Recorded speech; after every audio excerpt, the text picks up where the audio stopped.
critical mass. Okay. Yeah. Um, Yeah. okay, well, I can go ahead and start. I've got a little intro prepared for us today. So there's a little bit of a story to all of this. The three of us have been magical friends for a really long time, and we've kind of realized as we've talked about our practices and our interests that we have a shared orientation. It's kind of interesting because we didn't start off with a shared orientation necessarily. It's just that we all sort of came together at a midpoint in our journeys and we're like, oh, wait, we have a lot in common with the way that we've approached this.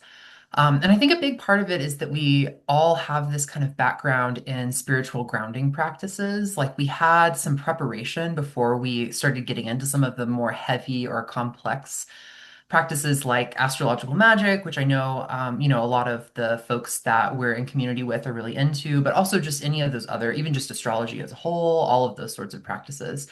And I feel like the seed of this masterclass really started when we were talking about this feature that we've seen over the years of being in the community that there's this weird thing about specifically astrological magic that's very cutthroat. People can be very intense and not always super caring towards each other. And, over the years, it's not just the magical side, right? I mean, the whole astrological community has these controversies that seem to just kind of churn through. And as we've observed those over time, we've kind of realized that, oh, yeah, like, why, what is preventing us from being trapped in those cycles of controversy, or what is protecting us in general? And I think it sort of came back to like these grounding practices.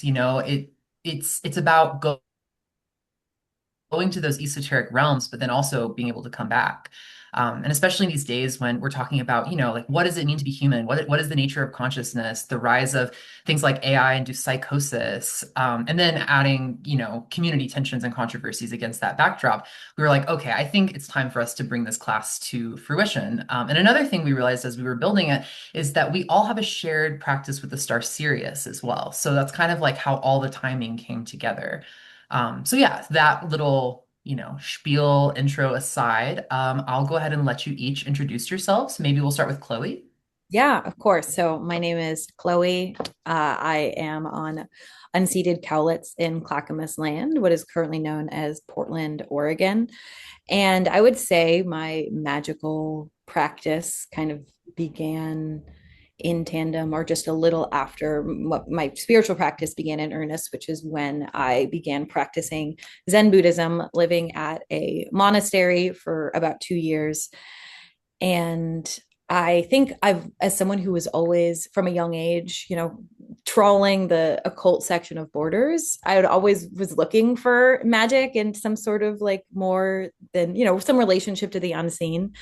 But I think I also had this intuition of like, I really want to do this right. And if I'm going to do it, I'm really going to get into it. And so having this practice that is so much about like meditation, staying with your life, not getting caught up in illusions or getting too impressed by the gains that come from just constant meditation and engaging with the unseen.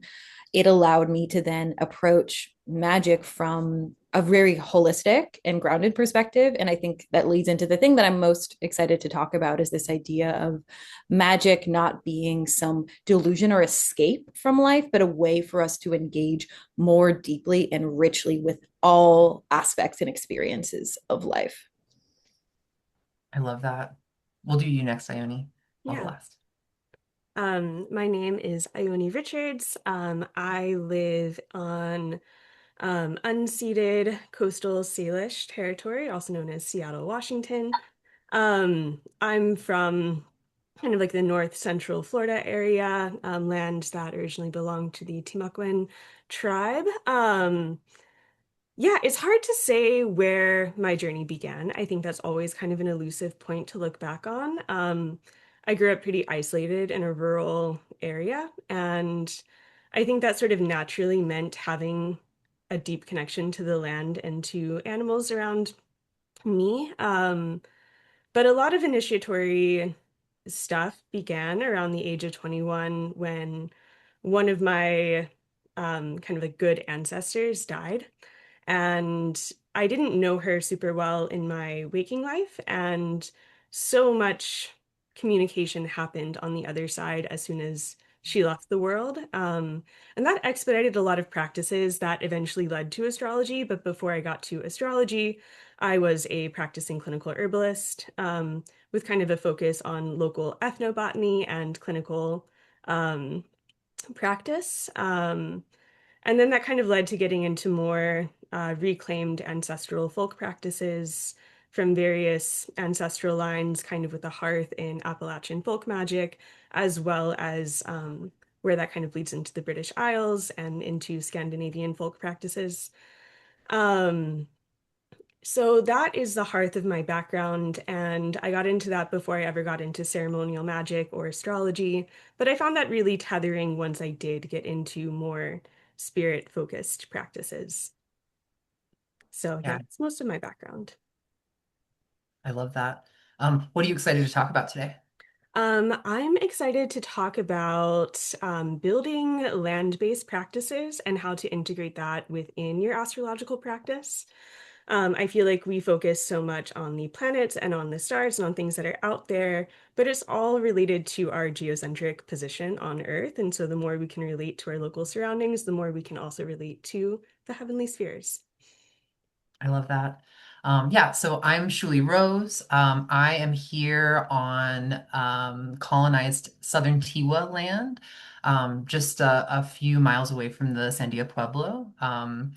I was born and raised near the Colorado River on traditional Tonkawa lands. And my background with sort of all of these spiritual topics really began, I think, with um, with ancestral practices as well. It's like the ancestors in the land and plants. Like that's kind of all the things that started, and that's something I know we've really bonded about is having that shared background. The thing that really was kind of like my gateway drug was learning about the ways that my ancestors had interacted with the land and like as a settler on this land like a lot of the things I learned were not great, so there was a lot of really challenging realizations I had about my own family background and the role that we had with the land, but also the many generations of agrarian practices that I come from, and also learning more about the ways that harmful relationships with the land had manifested as harmful ancestral wounds. And so a big part of the my early phase of engaging with this stuff was dealing with the fact that I had some really, really unsettled ancestors to cope with. And that's part of why I was really excited about the orientation we decided to take with the class, because it's like, I uh, you know, craziness and madness is not a metaphor here. Like I have family members who have really struggled with those things, and family members who've been lost in that. And so, one of the things that's been so beneficial to me as a person is just having these grounding practices. So yeah, I'm really excited to get into it. Um, as far as the thing I'm the most excited to talk about, yeah, I think it's probably that, right? It's the land part as well. Exactly what Ione was saying. And so maybe we should just go ahead and start there as our starting point. I mean, plants, land, ancestors, the body. What are y'all thinking about that?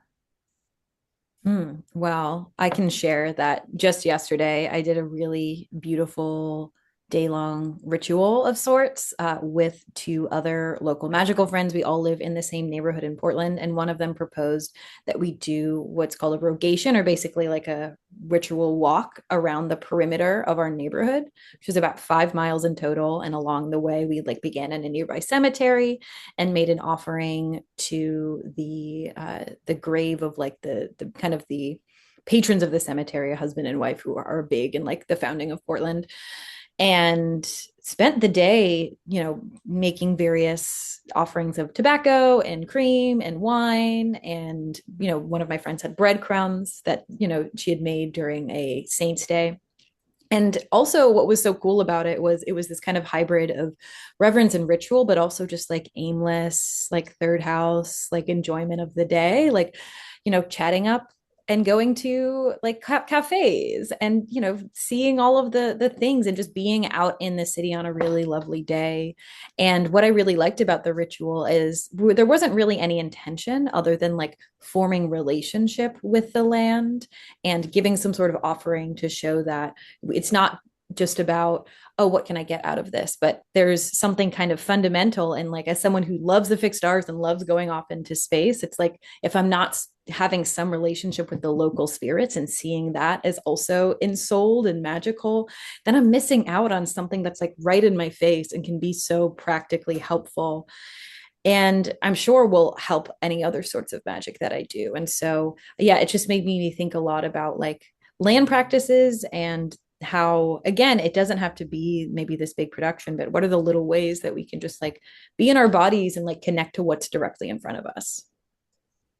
Yeah, absolutely. And I just want to acknowledge that when you start working with like plants in your local surroundings, you kind of have to confront a lot of colonialism off the bat, both within the way that we talk about plants, within the way that they're named, and with the plants that you might see in your local ecology. And it's kind of a place of deconstructing some of the core wounds that we meet in waking life. You see plants that are behaving invasively and that are taking over certain surroundings. You see plants that are non-native, but they're not taking over the land. You see native plants that are struggling, native plants that are flourishing. So you really get this kind of more um, dynamic web of interrelationship going on with just your local ecology. And I think just opening yourself up to learning about that, you don't have to do it in a Western pedagogical way. You can do it kind of on your own terms. But just kind of that act of like recognition of paying attention and observing your surroundings, like doing that really boring practice of just paying attention and being present and letting the plants speak to you, letting the land speak to you, is really helpful. I really love that. Like one of the things that was big for me was being someone who is into magic, like I'm always like, what are the correspondences, right? Mhm. But you get out there and you start meeting some of these native wildflowers, and like, I don't know, like Nicholas Culpeper never wrote down what the traits of blanket flower are, right? Right. So we just have to Totally. figure that out ourselves through other forms of research that don't look like the sort of things that we tend to gravitate towards in this kind of I don't know, occult sphere. Yeah. And if anything, it's like, it's one thing to be like, oh, I read in a book that mercury, I mean, fennel's a mercury herb, right? And thus I'll use it in a mercury working versus like, hey, you keep seeing this plant like in crowded places where people go to exchange information, or there's this plant growing by a library. Like, regardless of what you've read in a book, like, there's a context to it. And I mean, that's again, I think why we always recommend like working with plants if you're going to, like, that you're around, because it's like, that you get to see exactly how that specific plant is manifesting a certain sort of magic, which is way more enchanting than like, oh, well, I got some dried fennel online in a plastic Mhm. bag, which, right, I mean, is a good resource to have. But again, yeah, getting past like, oh, well, this isn't written about, thus I can't know anything about it.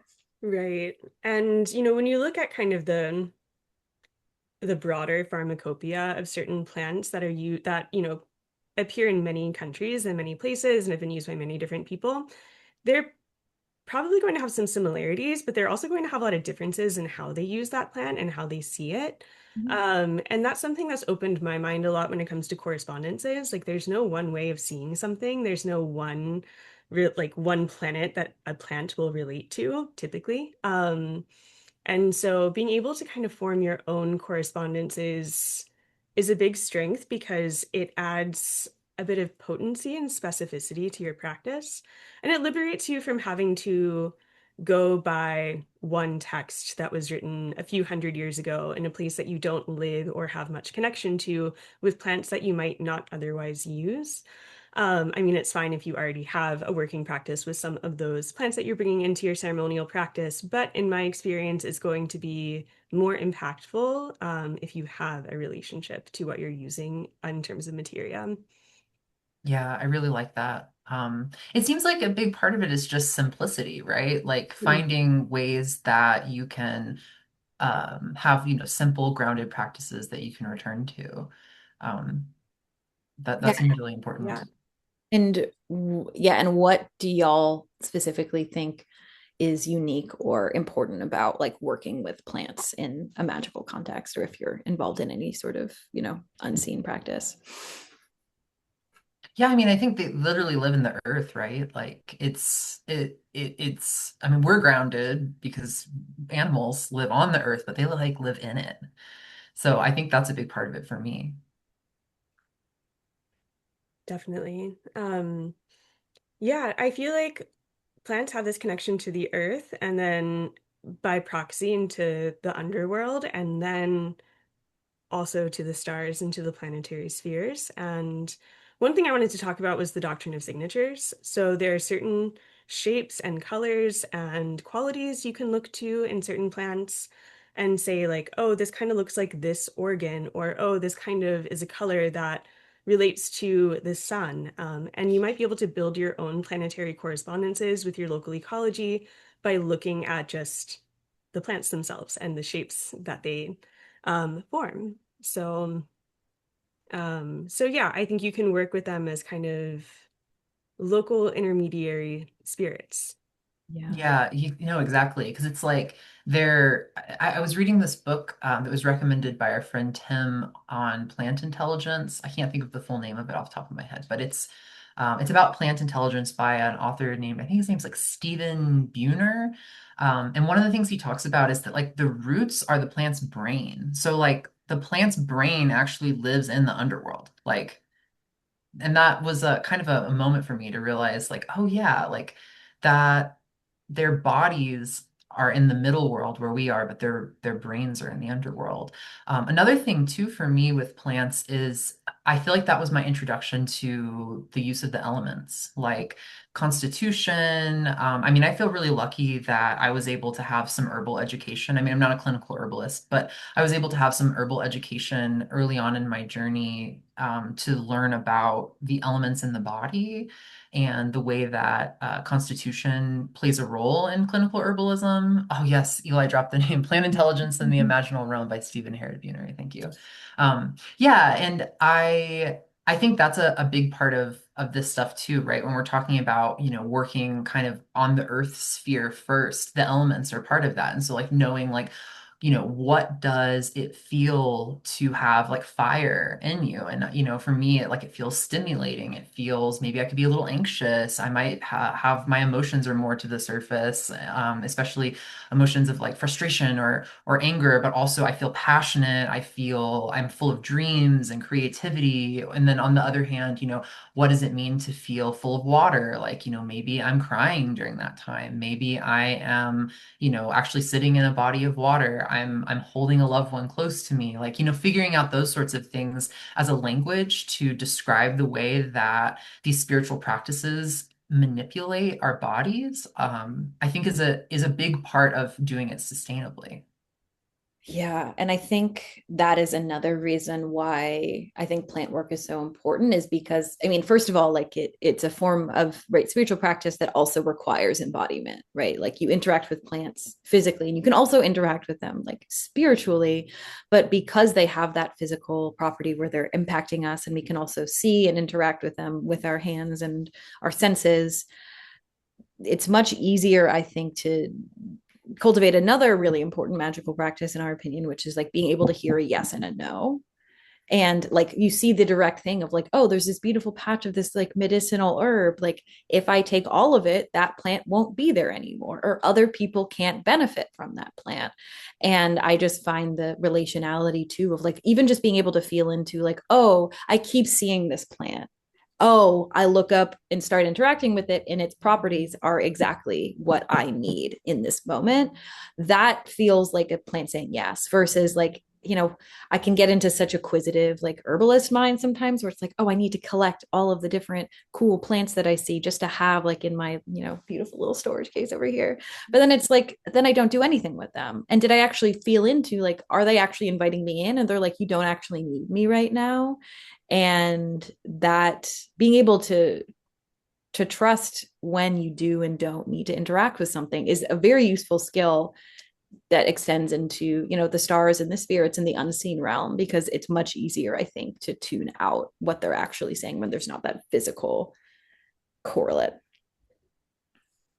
Yeah. Yes, I love how you said that. A big thing I've learned since moving to the desert is, a lot of desert plants are very sensitive. They are living in very unique, specialized ecosystems. Um, Maybe they're just not even there for us. Like a plant that I have learned a lot from here is called yerba mansa. And it grows kind of in the river valley and that goes through the middle of the desert, the Rio Grande River Valley. And the herbalists in the community here have taught me so much about it. And one of the biggest things is that people don't harvest it. They don't gather it from the wild. It is if it needs to be used for medicinal or spiritual purposes, what most people do is grow it in their own space, which is, not incredibly easy because most of us don't live in, the side of a river, right? So you have to create this like unique ecosystem to support it. And then a big part of the practice that many herbalists engage in here is like collecting the seeds and spreading them where the plant belongs, where it's being outcompeted by invasives. And so, that's a big part of plant work here that I feel like people don't really talk about a lot. It has nothing to do with making tinctures or taking herbs for medicinal purposes or anything like that. It's actually about cultivating your relationship to the land by supporting the continued thriving of this very important, both to humans and to all of the creatures that live in the environment, plant, and keeping it growing where it's supposed to be. And so that, talking about hearing a no, like I think that's a big part of what I've learned from the desert is like sometimes it's like no, like the no is almost completely uniform. Not like I shouldn't work with this plant. Like maybe nobody should touch that plant that's growing on the riverbank. Like actually, it should just be there because it's not for us. Totally. Yeah, and I think where, Chloe and I are, things grow very easily, and that can have very detrimental effects on the local ecology. And so we also kind of like herbalists around here and other plant people, we spend a lot of time kind of like managing public spaces so that these invasive plants that really want to take over don't totally take over an environment. And we're finding like clever ways to work with those invasive plants, so that we don't have to take native stands or use plants that are more rare. And this, like knowledge of your sources, like the material that you're using, like where it comes from, who grew it, who harvested it. The more you can answer that, the stronger your thread of connection is going to be when you're doing any type of spell work or any type of magic with those plants, in my opinion. It's like, yeah, you might be able to buy this rare plant on Mountain Rose, but you have no connection to how it was harvested. You don't know how it grew or where it came from. Even if that's the right correspondence, that's not going to be as strong as working with the plant that you have a really strong relationship with. You harvested yourself, you grew it yourself, at least Yeah. in my experience. And that is, you are more likely to hear a yes from a plant that Yeah. you are in relationship with, that you are stewarding. Like, I think something that we're all saying is like cultivating or propagating a plant, like, is a form of relationship and is a form of offering. And yeah, this is one of the first things I learned in my baby herbalism studies is like, oh, if I grow a plant, like, first of all, like that plant spirit is going to probably work better with me. And that magic is going to be more potent because I'm not just like, what can I get out of this? Right. I'm treating it like a friendship of like, I'm Mm. not going to ask like my new friend to drive me to the airport, but if I've like shown up for them consistently, like, yeah, there's an exchange and a likelihood of like a deeper, like mutual benefit. Yeah, I love that. And it kind of ties into, there's kind of a craze about poisonous plants these days, right? People are very into all of the poisonous plant stuff. And I mean, don't get me wrong, I'm actively cultivating a datura in my yard. I love that plant. But I think practicing with some of these more gentle or friendly plants before you get to the datura is a good way to figure out how do you work with the datura because I have no intent to consume it. Um, the way that I'm interacting with this plant is solely in a sort of energetic spiritual way. And there's not going to be any tincture making, right? There's not going to be any incense or whatever. The doTERRA Um, flower essence can be kind of intense in yeah, my I mean even that, right? I've not ever taken mine. Yeah. um yeah, and doTERRA really likes your bioregion, so it's kind of like a poison plant that likes to be in the high desert. Where Chloe and I are, I feel like hellebore really thrives. So I Mm, probably wouldn't try to cultivate doTERRA here, but hellebore absolutely.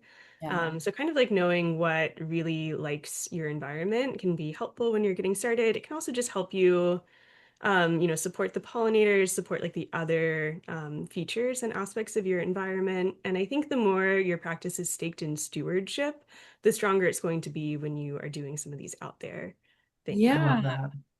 And I really find that even though like it takes a while for my mind to catch up, like interacting with plants in person is how I really get to understand their nature and their spirit. And that's how you, again, you begin to form your own correspondences. Like thinking as someone who works a lot with the fixed R's, but only 15 of them have any written correspondences of plants or gems. And that doesn't mean that the others don't. It just means that no one has yet written them down. And just, the people who created these correspondences too were just some guys like us. And I mean, I think that's something that I'm still thinking about is like, that's a thing people ask me a lot is like how to do like a fixed star ritual or an altar when there's not anything written. And a lot of it is like, follow your intuition, right? Like, okay, you feel into this one star and maybe it's really martial. And oh, like, I keep thinking of or getting the same vibe from like when I hang out with Devil's Club, which is this really like very powerful, like kind of maternal, but like spiky, protective plant that that grows around at least the Pacific Northwest. And like again, it also takes a bit of courage too to like experiment and see like is there a connection here. But again, it's like there's also no objective definitive answer. It's about right understanding and being intimate with the various vibes and spirits. And again, plants allow us to do that in an extremely grounded and like in a way that's not like, oh, well, my mind says this, so I'm just going to follow what my mind says. Like it can be really easy, I think, with non-physical entities to get more into like, I don't know, like monkey mind. Yeah, that's so Absolutely. true. It seems like it's like a combination of courage and respect, you know what I mean? Believing in yourself and then also believing in the other things that you're interacting with. Yes. Having self-respect and respect for the other. Yeah, this kind of reminds me of something that we talked about in our kind of preliminary chat, which is like the divinatory elements. And you'll see people talk about, using tarot cards with plant or just general spirit communications. I love tarot. I'm a tarot reader. I don't always know if it's the best divination tool to work with in some of these contexts where you do want more of a straight yes or no clear answer. And so I think, yes, build your own symbolic language with a divinatory tool like tarot or Lenormand or geomancy or what have you. But also just learn, like, have a pendulum with you or do finger dowsing or something that just allows you to hear, yeah, a clear yes or no. Um, Agreed. Agreed. I love that. We've talked a little bit about the plants and like the land part as it relates to plants, but I'm curious to talk a little bit more about ancestors as well, mhm. because I think that's a big part of it. And, it was kind of a big realization for me when somebody said it this way, but like, oh yeah, like your ancestors are the land, like they live in the land. Like, you know what I mean? We put the bodies in the dirt. And yeah, that was a big part of the practice for me when I started getting into all of this was building relationships with my ancestors, and including some of the ones that were maybe more recent and had some harder experiences, doing some like medicine, ancestral medicine with them. Um, but also, I think an interesting part of it is that it kind of comes back to the same principles, right? Of like having respect and courage, having faith in myself and also respect for the people that I'm interacting with. So yeah, I'm curious what y'all's experiences with ancestor stuff has been. Yeah, I mean, like many people, I have a complicated relationship to my living family. And for a lot of people, that can be a real barrier to getting into ancestral veneration.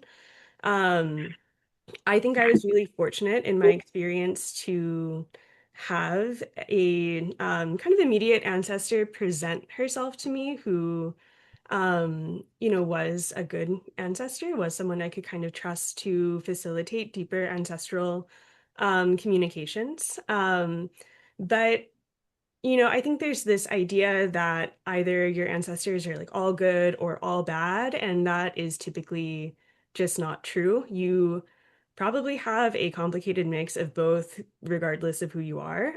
We all have complicated ancestors. We all have benefic ancestors. We all have, chaotically neutral ancestors. And I think it's important to acknowledge all of them, but if you don't know where to start and you don't have someone in your immediate line, you can always go to the deeper ancestors. You can always go to a writer who is no longer here or an artist who is no longer here, ask them to help you connect to someone. You can go to, a plant that you have a really strong connection with. I feel like old trees are good for this, and ask to help, facilitate that communication.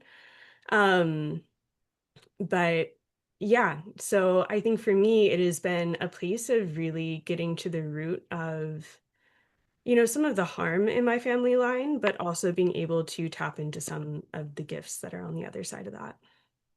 Yeah, yeah. Actually, right over here is where I keep my ancestor altar. And yeah, I have not just, relics of family members, but of like a particular significant teacher who has passed on. And one of the things that I do every day is I just like give some of my food and some of my morning food to them as well as just a little check-in of just like I am acknowledging. And, sometimes there's a specific thing because one of the best things about ancestor practices is like these are beings who know what it's like to be a being on earth. So you're like, hey, like help me like find someone cool to date or like make enough money so I can like survive. Like they have really got your back. But I realized like my first interaction with ancestor practices was in a Zen context, which is where ancestors and are so baked into the practice, where every morning during the ritual we would chant 80 names of like the supposed unbroken chain of enlightenment going all the way back to the Buddha. And then during that, the kind of head priest and their attendant is going to these back rooms which have like all of the like pictures of like significant ancestors in the lineage and offering them incense. And I mean, so much of Zen is about like you can't figure it out on your own. And it's actually about being in connection with the past of these people who have gone through what you have gone through. Enlightenment is not something unique to them. It is a state of mind that we can all access. And by moving towards that, you are part of this lineage. And I mean, there's, different things like, I mean, especially like being like a white person who practices something that came from Japan. It's like there's a certain amount of like study and dedication and, works you have to perform to go through what's called jukai, which is when you officially become part of the lineage.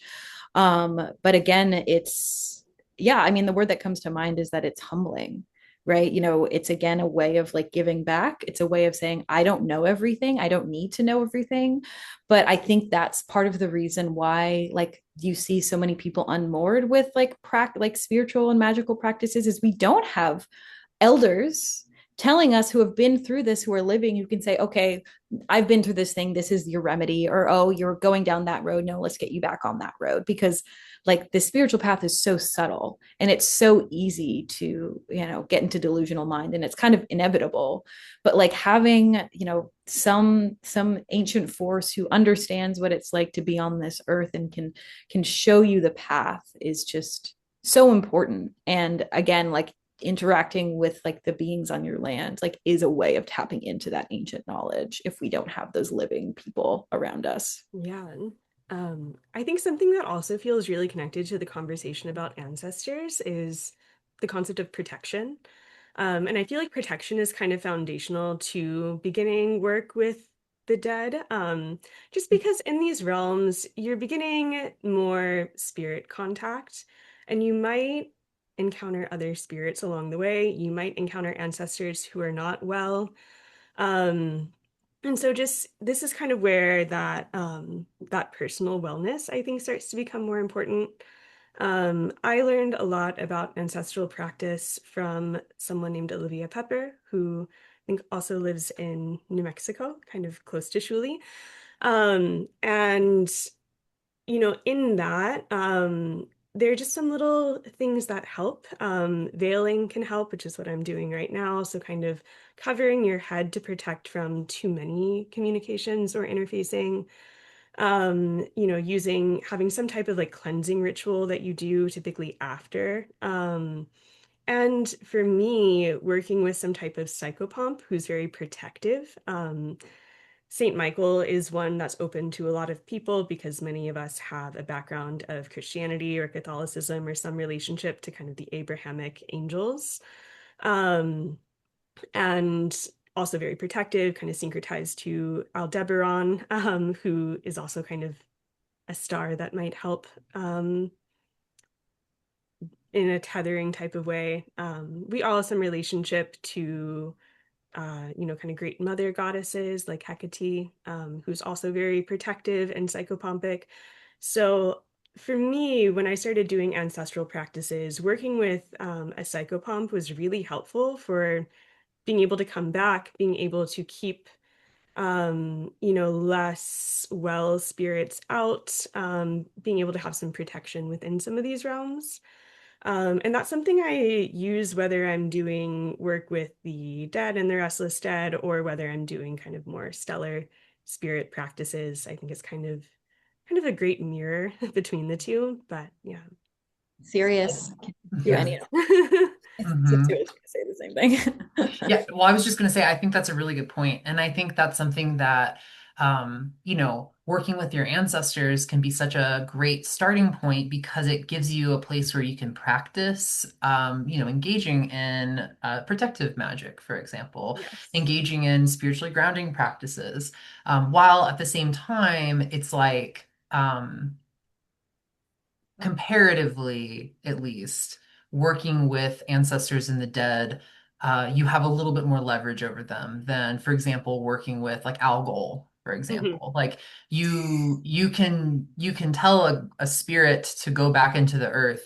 You know what I mean? Get out of my house and go back into the earth if you have to. If something really off the rails happens, that's really dangerous. But I don't know that you can tell algol to do that as easily, right?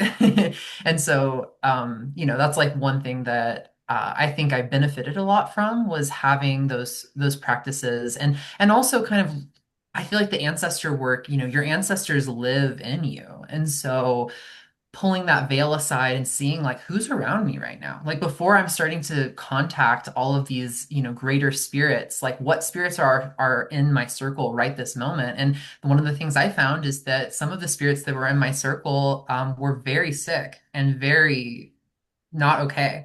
And so it's like, okay, before I do anything, I need to make sure that they're taken care of so that, brought into connection with the, healthy ancestors that I have in my line. And also, not just for their benefit, but also for my benefit to protect me as I go deeper into these things because you're opening doorways, and if there's something lurking right on the outside of the doorway, you should like know who's out there before you start. Yeah. Yeah. And again, it's like, I mean, I like that point because I mean, so much of what we're talking about is like exchange and relationship and being of service to the unseen, to offering, to be able to like tune into when a being or like a parcel of land or something is sick. And it's not this division of like, well, I am the giver of help and you're the receiver. It's like we all benefit when there can be this ecosystem of care. And yeah, I mean, right, there's this idea in Zen, that Zen practice, which is at its core like meditation, like staying in your body. And I think this goes for any sort of practice, that it purifies karma, right? That it almost goes back in time and can heal those who did not have the opportunity to maybe heal traumas or work through like these like spiritual issues. And by doing that, like by being of service in that way, I've found like so many benefits that I couldn't even dream of or anticipate came back to me without me having to think about it or come up with any desire or intention. Like, I think a thing I'm always trying to do with my spiritual practice in these relationships is, yeah, is be loose with like how they then return or like bring back the energy to me, because like my mind is not that smart, and its imagination is not that good. Mhm. And when I can be open of like, I trust you to work on what needs to get worked on, I find so much more benefit rather than being like, I want this thing in particular in this way. That often sets me up for disappointment, especially if I haven't done the preliminary, like, okay, like how do I build this relationship in the first place? Totally. I see a question in the chat, just happened to see it. Can we get a little more info on differentiating sick versus healthy spirits remediation? And I think that's a great question. Um, and this is going to be kind of determined by you and your connection to your own intuitive senses about these things. But I can share one of my direct experiences, which is that I had someone who I would consider unwell in their waking life crossover. And I was very wary of him as an ancestor at first.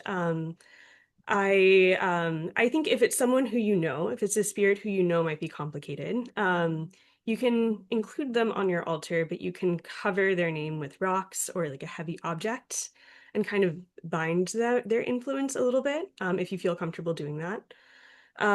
What I found with this ancestor was that while his life and legacy was very murky in waking reality, he wanted to make amends on the other side. And so there was kind of this slow practice of being able to allow this ancestor in, while also kind of like reconciling my complicated relationship with him in lived reality. Um, and it was actually a very beautiful and profound experience of forgiveness for me and of kind of a two-way healing on both sides. And so I think, it really depends. You don't have to include a complicated ancestor, but I think finding your well ancestors, which is just the ancestors who you feel, after you reach out to them, you don't feel drained, you don't feel untethered, you don't feel thrown off or off kilter after engaging. You can use those well ancestors to kind of help you mitigate your more complicated ancestors and to kind of like work together a little bit more cohesively. But yeah, I think it really depends. And then, I also have worked with people who have had disruptive ancestral spirits that we've kind of had to do pretty intense kind of like casting out or kind of like mediating whatever the conflict was that's kind of having them over attached to something at this point. So it really depends on the situation or the circumstance, but I think taking a slow approach, um, trying to get some insight into what the nature of the spirit is. Is it just someone who is complicated, but they're trying to make amends? Or is it someone on the other side who you get the sense of like active, acute danger? And just, really trusting your inner senses about it. Don't question it too much.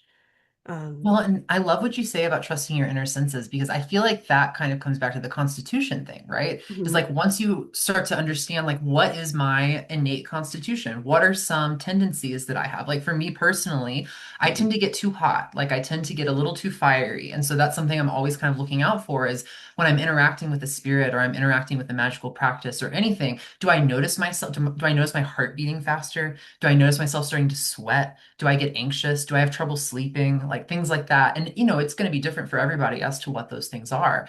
But it really does kind of come back to that constitution element of like knowing your body in in that like energetic sense helps you understand when something you're interacting with is imbalancing you, and then you can make that choice yourself. Do I want to be in balance and put this ancestor on my altar and work with them, but like you said, maybe cover their name and maybe put a heavy rock down on them, or do I need to take a step back and focus on taking care of my body and taking care of my own mind before I'm ready to do something like that. Like that's how you make the decision, is knowing the way that it's affecting you. And I have a ancestor story that I think could be helpful because the ancestor that I had the most struggle with was one who died about 50 years before I was born. She's in my direct maternal line, and she just really had a horrible life. Like, there's a lot of women in the early 20th century that had a really, really fucking horrible life.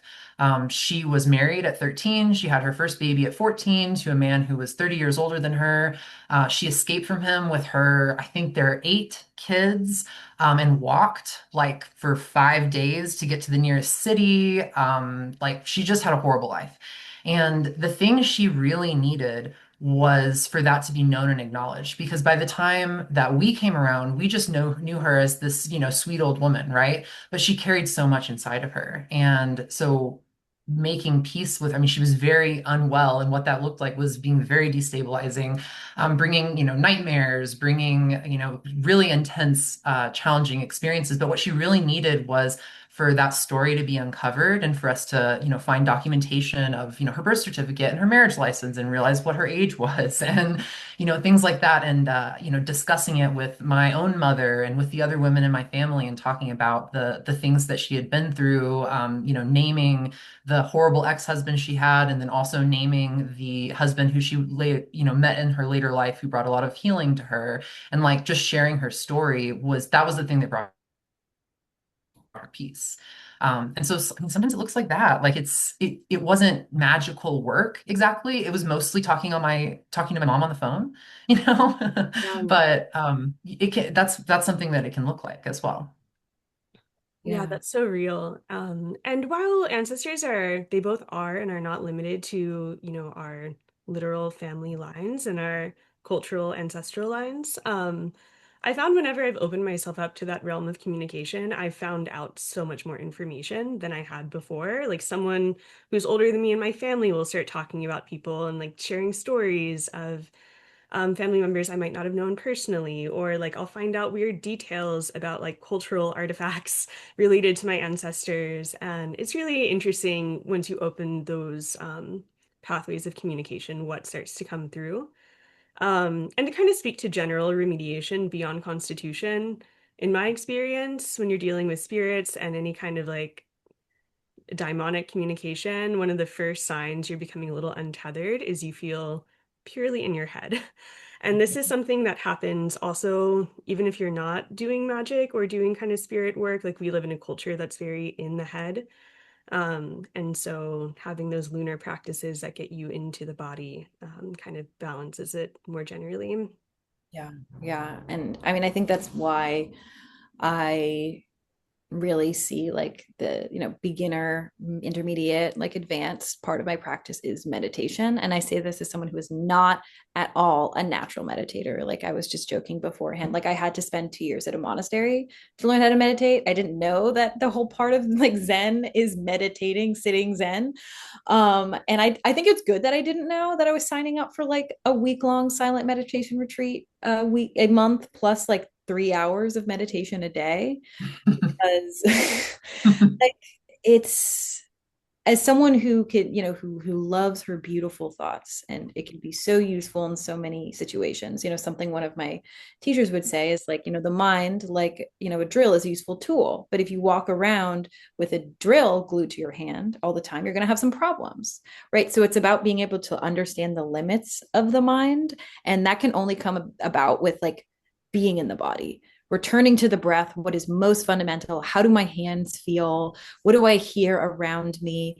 And being able to see again the nature of thoughts, which I think is really important in questions of like, am I actually hearing something real from the other side, or is it just my mind telling me things? Is being able to see like thoughts are just kind of like a television channel, like they're always kind of going, and they only become something when we like attach to them and try to understand them. Being able to let them float through, knowing that the monkey brain is just going to go, like eventually if you just keep returning to the moment, returning to the breath, like a, not only does that peace emerge, but like the, like it sounds really big, but like the truth of reality emerges. And from that place, like that is the place that I enter if I'm vibing out with a plant, if I'm vibing out with a star, and things, that, addition to having this just, very simple meditation practice, is like from there I can be able to see like, oh, this image, this thought keeps persisting, and it's not my mind, right? It's something that I'm not trying to chase, it just keeps coming in for me.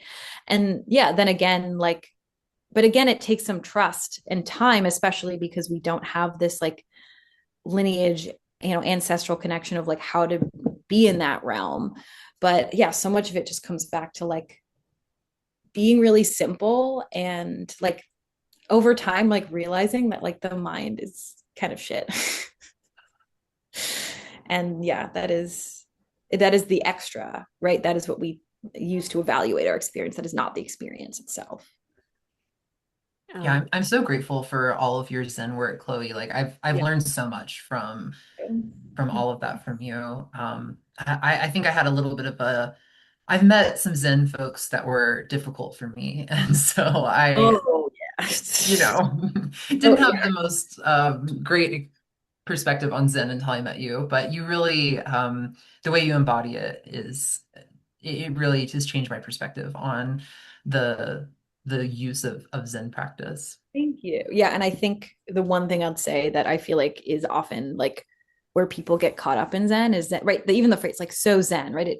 So calm and cool and collected. And thus, right, if you have any big feelings or anything that comes up, it's wrong and bad. Right. And that's the complete opposite of Zen, which is like anything, any experience, no matter how big or emotional or crazy it feels, like all of it, it's like in order to not be bowled over it, you have to like accept and acknowledge it.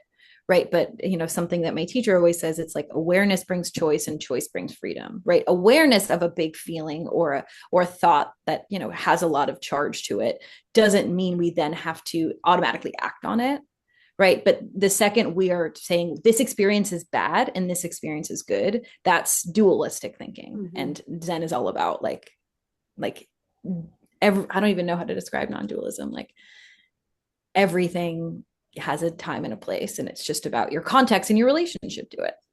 Mm. Totally. Yeah, Yeah. everything is everything. Yeah. And I think that foundational principle of yin and yang has always really resonated with me in kind of more Eastern metaphysics, where it's like within the yin, there's a bit of yang, and within the yang, there is a bit of yin. So there is no like pure construct, even in the ways that we might be able to discern opposition or tension of opposition within certain experiences. I see a good question, which is, would you recommend a baseline foundational practice for boundaries with all spirits slash ancestors, like a clearing before inviting or starting to communicate with them? Um, there's no one way of going about this. I think that's kind of like if there's any one thing I have to say about foundational practices, it's like there's no one universal truth here. It's going to be a mix of some general things that are helpful for everyone and some things that are just going to be really personal for you and where you're at. But I do think it can be helpful to set up a space intentionally, set up an altar. If you don't know where to start, you can try to face it west or in the direction in your lineage that honors the dead and where they cross over, which might be a different direction, but in kind of like broadly Greek Hellenistic metaphysics, it's going to be west. Um, and kind of opening a like a circle or a space to do your working. And I do generally recommend if it's your first time working with ancestors to um you know ask to be connected to your most stable, your most well ancestors. It's not about having like this binary of like, oh, this ancestor is all good or all bad. That's just going to be a more grounding place to start and a little less intense on your body. So, yes. And I think this kind of segues into another topic, which is the potency and the power of words and kind of the mercurial aspects of foundational practice. Yeah, I love that. One of the things that I think Ione, you're the one who mentioned it in our pre-chat. I have like notes here, but some of them I don't remember who said what because everyone's just so brilliant. One of them was about imaginal versus imaginary. Oh, You yeah. know what I mean? Thinking about like, what is the value of that which we experience and has no tangible presence in our lives? Yeah. Well, I was influenced by, I just listened to a Weird Studies podcast about the daimon, which is a great podcast, shout out. And they got into that topic quite deeply. Like they spent a lot of time talking about kind of this word that some listeners had kind of pointed out, like, oh, why are they always using the word imaginal? And they were defending the utility of that language as the imaginal is not imaginary. It's not the unreal. It's the layer of reality that's kind of superimposed on our waking consensus experience. So dreams are part of the imaginal. Spirit communications are part of the imaginal. Fairy tales are part of the imaginal. And all these things that are kind of just like participating in our consensus reality, but they cannot always be seen. And that includes like our thoughts, our dreams, all those experiences. Myth. Yeah, I feel like we've been really harmed by this sort of post-Enlightenment thinking where things that can be measured, quantitatively with our hands, are the only things that actually exist, and everything else is fake. And I mean, you kind of look around the world that we're in right now, and it seems like that has been really horrible for all of us, for our planet, and also for just us as individuals existing in this like ecosystem. Like, and in looking, if you look back into some of these more ancient practices, like in late antiquity, people didn't really perceive their dreams to be separate from them. Like your dream life was just another part of your life. You have part of your life where you go to church, and part of it where you go to work, and part of it where you hang out with your mom, and you have part of it where you're dreaming. Like it's just another thing that you do. And so then when if you have a dream about a person, or you have a dream about an ancestor or a spirit, like those dreams are the presence of those figures in your dreams are not necessarily exclusively inside of you. And that, I don't know, there's so much that you can get from that. Yeah, and I mean, something that is continually amusing to me is like now with like quantum physics, like scientists like 2,500 years later are figuring out things that like Buddhist practitioners and spiritual practitioners have known about like the dreamlike nature of reality for, as I said, millennia. And yeah, where did I want to go with that? And a big practice, and this comes, I think, from the Tibetan lineage, is to see your waking life like a dream, right? Because a big idea in Buddhism is like your thoughts create your reality, right? And if you're keeping on saying like, oh, well, I'm a terrible person and this will never work, or oh, there's no, like, I'm completely fooling myself, right? There's no way this is real. Like that will then become real. Versus if you, I mean, that's why like loving kindness practice is such a big part of my practice, and like Buddhist practice in general is like, you need to like love and honor and accept who you are, right? To be able to like receive what is for you. And similarly, you need to be able to, with your thoughts, even if you don't believe them yet, but just, tend to the thoughts that are, you know, allowing you to believe or see that this world is real. I mean, Zen is so interesting because it's such a lineage that's like thoughts are dumb, writing is dumb, like don't use your mind, and yet Zen people love to talk and they love to write. But I think it's about not getting too into like grasping to them like a big, we would have these beautiful chants that we would recite every morning in the zendo, like the altar practice space. And we were really we chant them very quickly and vigorously, and we were really encouraged not to try to understand them, but just let it wash over us, and eventually you start to memorize them. And then at like weird moments when you're in a retreat or you're just like working in the kitchen, like these beautiful like snippets of wisdom come back to you.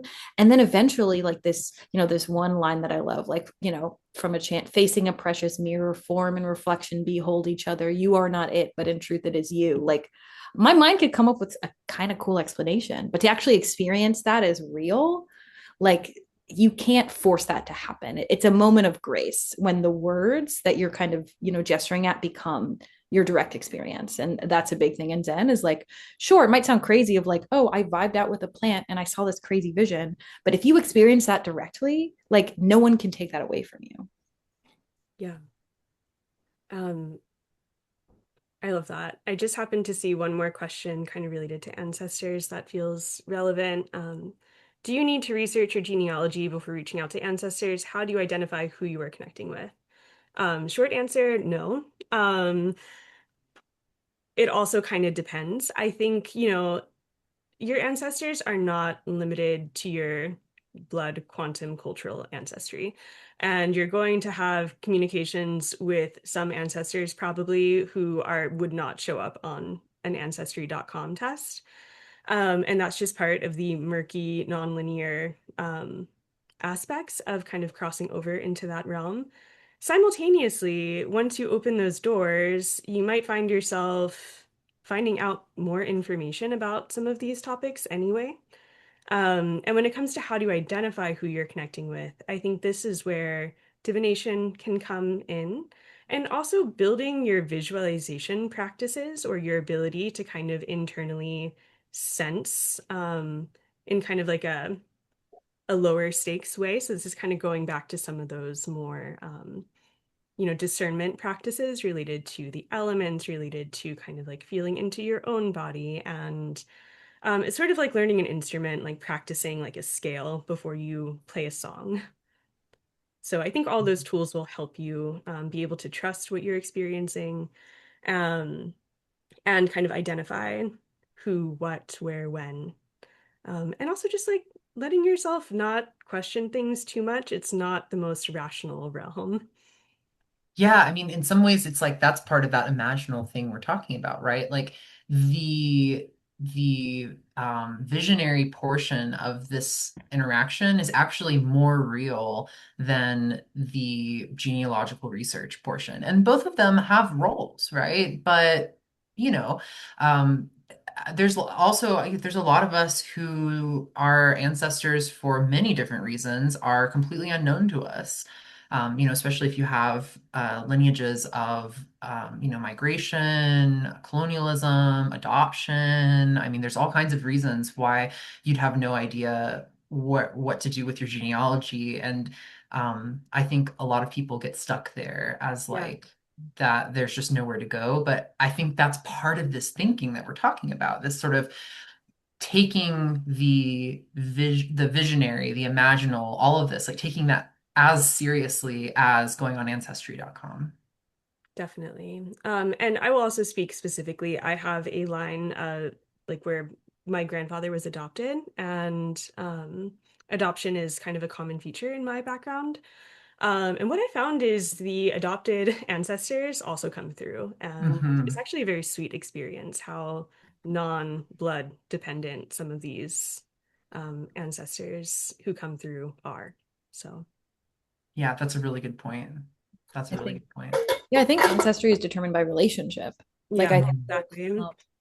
like, not to, call her out, but I think of Shuly's relationship to William Lilly Oh, yeah, as like an astrological ancestor. And that is because Shuly has built a relationship with the spirit of someone who is, right, one of the kind of main guys, I mean, kind of the manual on astrology written in English. And yeah, and part of, yeah, I mean, yeah, I don't want to take that, but I'd love to hear you talk about that because I think it's so sweet. Yeah, yeah. I mean, that's a great example.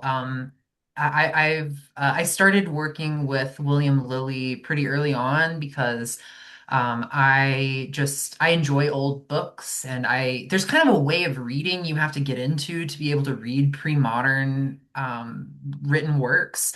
And some people take to it more easily, some people need a little bit of practice, and it's something that just like came to me pretty easily. So I found his writing very like lucid and easy to read. And it's so cool because he's one of the few traditional astrology writers who doesn't require a translation to mediate. Like I can just read what he wrote and then interpret it for myself, which I thought was so valuable.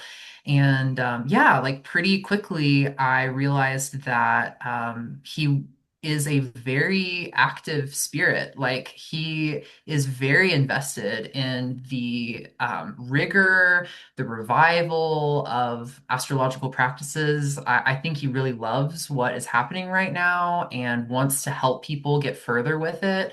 And so, yeah, I mean, I went as far as, building an ancestral altar to him years ago at this point and asking for his help in coming across more resources, learning more. And, one of the biggest effects of that is I made a ton of really amazing friends like the two of you who are super passionate about these things and who want to talk to me about them all the time. And I don't think it was just my work with William Lilly, but that was a big part of me coming into bigger relationships with all of the folks that are part of my, I'm like building lineage now, right? Like I'm building relationships, I'm building all of this, and William Lilly was a big part of it.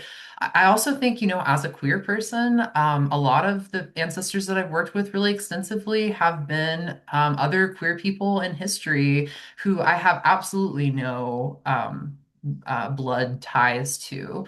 And that was another early ancestral practice I got into, like, I don't know, on Tumblr, like way back in the day. For Trans Day of Remembrance, people were gathering up documentation of trans people in history and building altars with them. And so, like, that's a thing that I engaged in for some time. And still, anytime I do any kind of like Trans Day of Remembrance activities, I'm approaching that as a form of ancestral veneration. And I'm sad to say that I have had several friends who have passed away already. And so part of that too is like my relationship with ancestral veneration with the trans ancestors, naming the people who are passing on and asking that those ancestors take them in and take care of their spirits, especially for the people who've passed away in really challenging circumstances. Yeah, I think that's also a really important part of it is you do and don't get to pick your ancestors, right? Like they choose you, and that is in your blood, but also in everything else about you. Another ancestor that I worked a lot with that was really impactful on me was someone who organized really heavily against the Confederacy in World War II, during the Civil War. Who is like not a direct blood ancestor, but like very, very loosely related to me. But I really identified with his story and his struggles, living in an oppressive environment and like identifying the problems that were happening around you. And then everyone being like, no, no, it's fine. Like, just this is how it is, and being like, no, this is not acceptable to me. Like that was really that was a huge ancestral practice for me, and that person is very, very, very distantly related to me by blood, but Mhm. that's the type of person I want to be. And so that's part of it too, right? It's like building connections with people who are the way that you want to be, and then living your life in a way that brings honor to their legacy. Like I think that's a big part of it too. This Totally. kind of comes back to this like one of our last little chunks of themes that we have here about like cycle and like ritual of practice, which I feel like we've kind of talked about a little bit, but I'd love to talk a little bit more about it. I mean, I think the Zen part that Chloe was talking about, I think is a big component, the showing up, even if you're not doing it perfectly, and like maybe everything doesn't have to be this super transcendent experience. But yeah, I'd love to hear you say more about that. Yeah, well, a lot of it comes from like a question I would discuss a lot with a fellow monastic, which is like, why do we practice then? Right? Because if you do it just to get things or to just be on this upward trajectory of like, oh, now I figured it out and I've ascended to this level, so now I don't have this problem anymore, like you don't, you're not going to go very far. And a lot of it too was like around like, I remember like when I, was back at home post college, like living in New Jersey, and like um worked with this like, recent Christian convert. And I was like, why did you go into this religion? And he was like, because I get everything that I want. And I was like, interest like that. Like that to me, right, especially from a practice, it's all about desires delusion, like is not usually what happened. But does my life get easier? Am I able to receive and the things that I want and the things that are for me more? Definitely. But the phrase that kept coming to mind as to why I practice is to turn the wheel, right? And this comes from some old Zen passage of the idea of like you are partaking in like the most real part of reality. You are getting down to the fundamentals and you are helping steward that. But that means there will be darkness and there will be light. There will be times of pain and difficulty that you just have to move through. And there will be times of realization and abundance. And that's kind of what I say. It's like magic for me is not just a vending machine where I just get what I want. It's me taking part in like the natural flow of reality. And right, I mean, I spent still, but I started last year working a lot with love stars, right? Fixed stars that are bringing in like romance and like relational abundance. And for the first 6 months, like the star that I worked with, Alfeka, was like, we're not going to date. You're not going to try dating at all. And I had a lot of feelings about that. I felt like I was wasting my time or there was something I was missing out on. And then, I mean, and right, but it's so much, it was exactly what it needed to be because I needed that time to go within, right? To focus on myself, to literally just like get into a regular practice of cleaning my apartment. So then I could like create the conditions so I could like actually draw in someone who was right for me. And that did actually what ended up happening.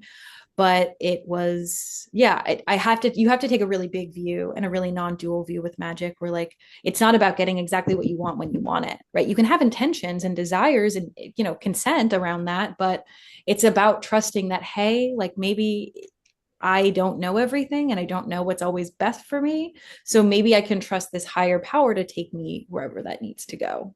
Totally. And I think this kind of covers one of like the big central issues, which is kind of that like vending machine magic or this tendency to like only want what feels good, what makes your life always easier. And like, yes, magic can and will improve your life. And ideally it should. Like you kind of want your magical practice to be something that adds to your life rather than something that detracts from your life. I think this is a Chloe point in our kind of workshopping of ideas, but this premise that like magic is a little bit like dating, or it's similar. It's like when you're kind of entering a human relationship, you generally want to either maintain a baseline or like a slight improvement of where things already are. Yes. But you don't want to use magic in this extractive way that prevents you from having lived experiences that add a lot of marrow to your life, that give you wisdom, that present you with the challenges that like you actually benefit from working through in life. And yeah, it's just really easy, especially when you get into astrological magic, which is so big and so potent, and you can use it quite diagnostically, to not lose sight of that and to kind of like let yourself be, in a space where you're not resisting challenge or opposition all the time. Yeah, I really like how you said that because it's like, I got into magic because I had acute problems that I needed help solving. A big reason I got into magic was about money. There was a time period in my life where I was struggling with homelessness, where I was working, menial jobs that were just terrible, it exposed me to abuse and I couldn't get out of it because I didn't, have any way. And so I think that's like a big component of all of that for me is like it's okay to need things and to want solutions to your problems and seek them with magic, but that just can't be the end of it. And if that is the end of it, bold of you to think you know everything you need, right? Like I've gotten so much from just engaging in these practices as relationship building and then helping that guide me to what I need rather than what I want. Because if I just got everything I wanted, I wouldn't probably be living the life I'm living right now, and I don't think I would be as happy. Yeah. Yeah. I just saw a comment. I'm so sorry. Go ahead. No, please go on. I was just agreeing. I just saw a comment that said it can be tricky to resist the commodification of, I think it was experiences was the last word. And that was one of the things that I kind of wanted to mention here. So, we all have talismans. We all enjoy talismanic magic. Yeah, I'm wearing like three of them right now. Um, talismanic magic was a big part of how I got into astrological magic. I learned astrology basically for astrological magic. And at the same time, sometimes as I've seen the scene really pop off, I'm concerned by some of the things that I see. And so that's like, talking about foundational practices, like maybe it could be good to go slow on the retail game.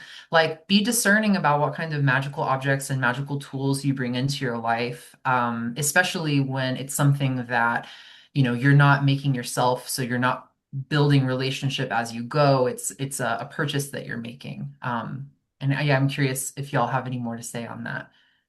Of course. Yeah, There's so much. there was a period where I think getting into astrological magic made my own foundational practice worse because it was so easy to apply materia and have this experience. It's so easy to kind of default into this other thing and become kind of dependent on it, almost like a substance to get through the day.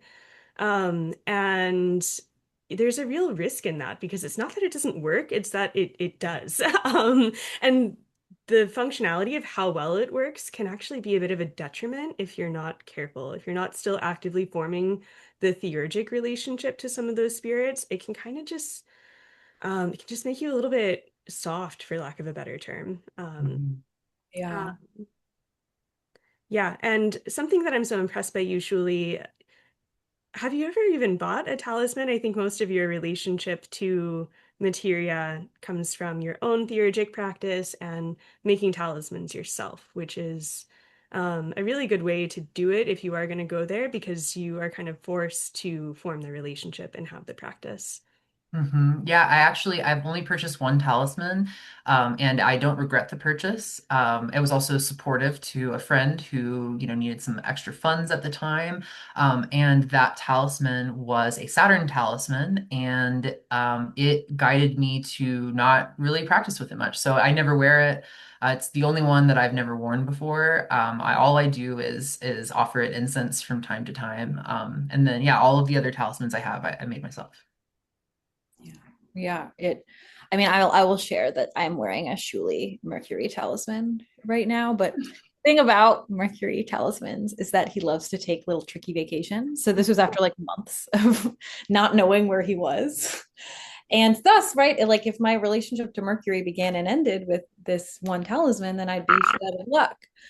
But I mean, again, I come back to my direct experience, which is the thing that has changed my life most has not been talismans. It has been like direct practice with these energies and these stars. And I think even if you do have a talisman, like I know, and myself here included, if I'm not regularly like doing theurgic rituals, like to that spirit, suffumigating it, checking in with it, like you really miss out if it's just this purely in the mind of like, I buy this thing, I have this thing, now I have it, rather than like it's still a dynamic, relational, ever changing practice. And like, sure, there's a lot of potency to that.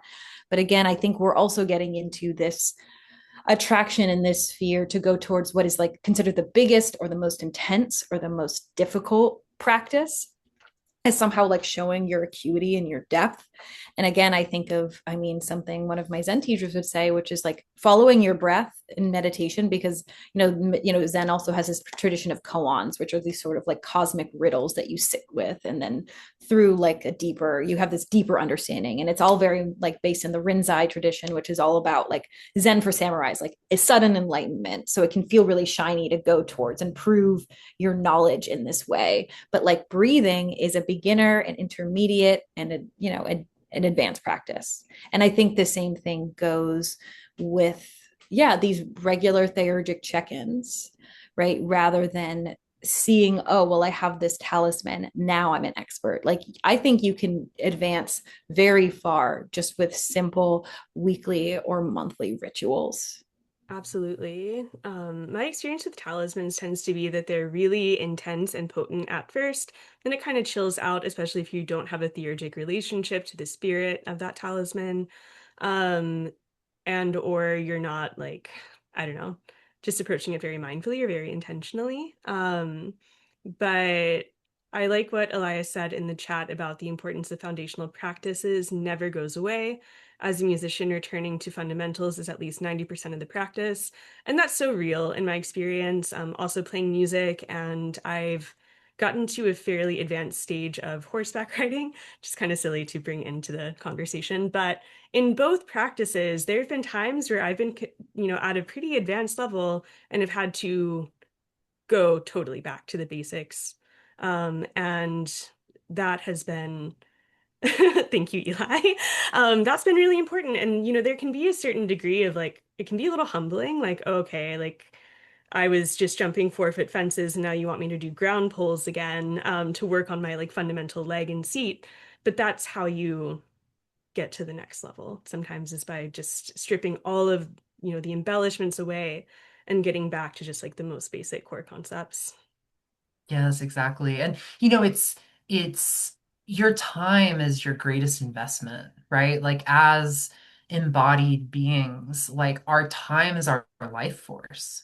Like if we devote our time to something, that is, we have as much time as we're allotted in this body. And so if we spend even 10 minutes lighting some incense and saying a prayer, like that's 10 minutes of our life force that we are contributing. And I think it's easy to blow past that. And especially when we start talking about the commodification of things, right? About, money feels like the greatest investment, especially in the world that we live in right now. But your time, your energy, your resources in other ways also, I mean, we have all kinds of resources beyond just money. And all of those are extremely worthwhile investments. And, I always tell people when they're asking me about purchasing talismans or materia or any other kind of magical object, I'm like, get whatever you feel called to. Like, please, follow your heart in that regard. But the worst thing you can do is buy it and put it in a box. Like you need to work with it. Like you're bringing a tool into your home, like use your tool. Like what use is a collection of hammers that are all hung up on a shelf in the closet, right? Like that's the point of it. And I think also another part is, looking at practice, like um, finding ways that practice fits into your life rather than being like extremely kind of results or goal oriented or, getting too invested in the pageantry of it or the shopping addiction low key of it, right? Thinking about like how does this work as a practice that I can like insert into my life? And it comes back to the Constitution thing, right? Like how does my body react when I engage in this as a regular practice? Yeah, I think that's why one of the things that I always tell like my fixed star students is to like take notes of your rituals and then take notes of like the rest of your day and like the omens. Like don't let like purchasing a talisman then have you like tune out of like, oh, what actually changes in my life when I'm wearing it versus when I'm not wearing it. But it's so much about like a curiosity of how something is actually impacting you that you're actually going to figure out, oh, this is actually its benefits, and also, hey, I notice I get really irritable, or things don't always go great when I like engage with this spirit or with this talisman. Maybe that means like I take a step back or I do some divination on it rather than like letting the idea about what it could do according to like a Yeah. book or like a shop says. Exactly. Exactly.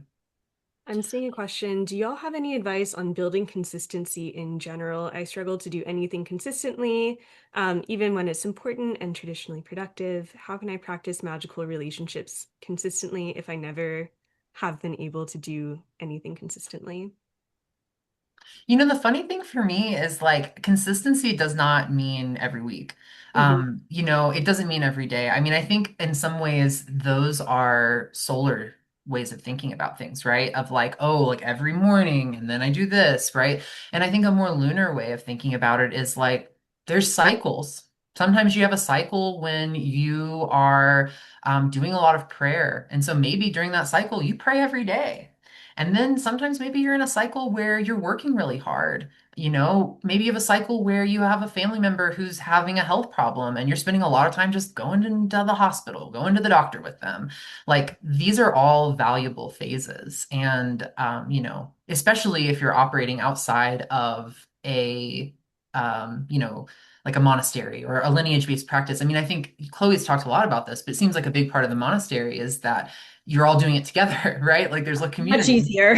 right? Like Definitely. you aren't personally engaging in all of those practices and finding the way to do that every single day. It's like the whole community They ring a goes in crescendo. bell when we're supposed to change activities. Like I don't even have to look at a clock. Right, right.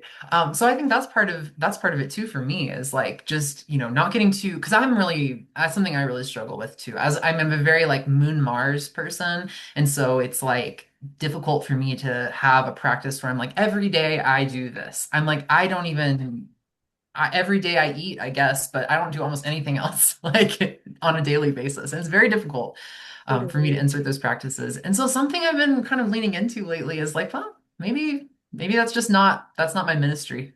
You know what I mean?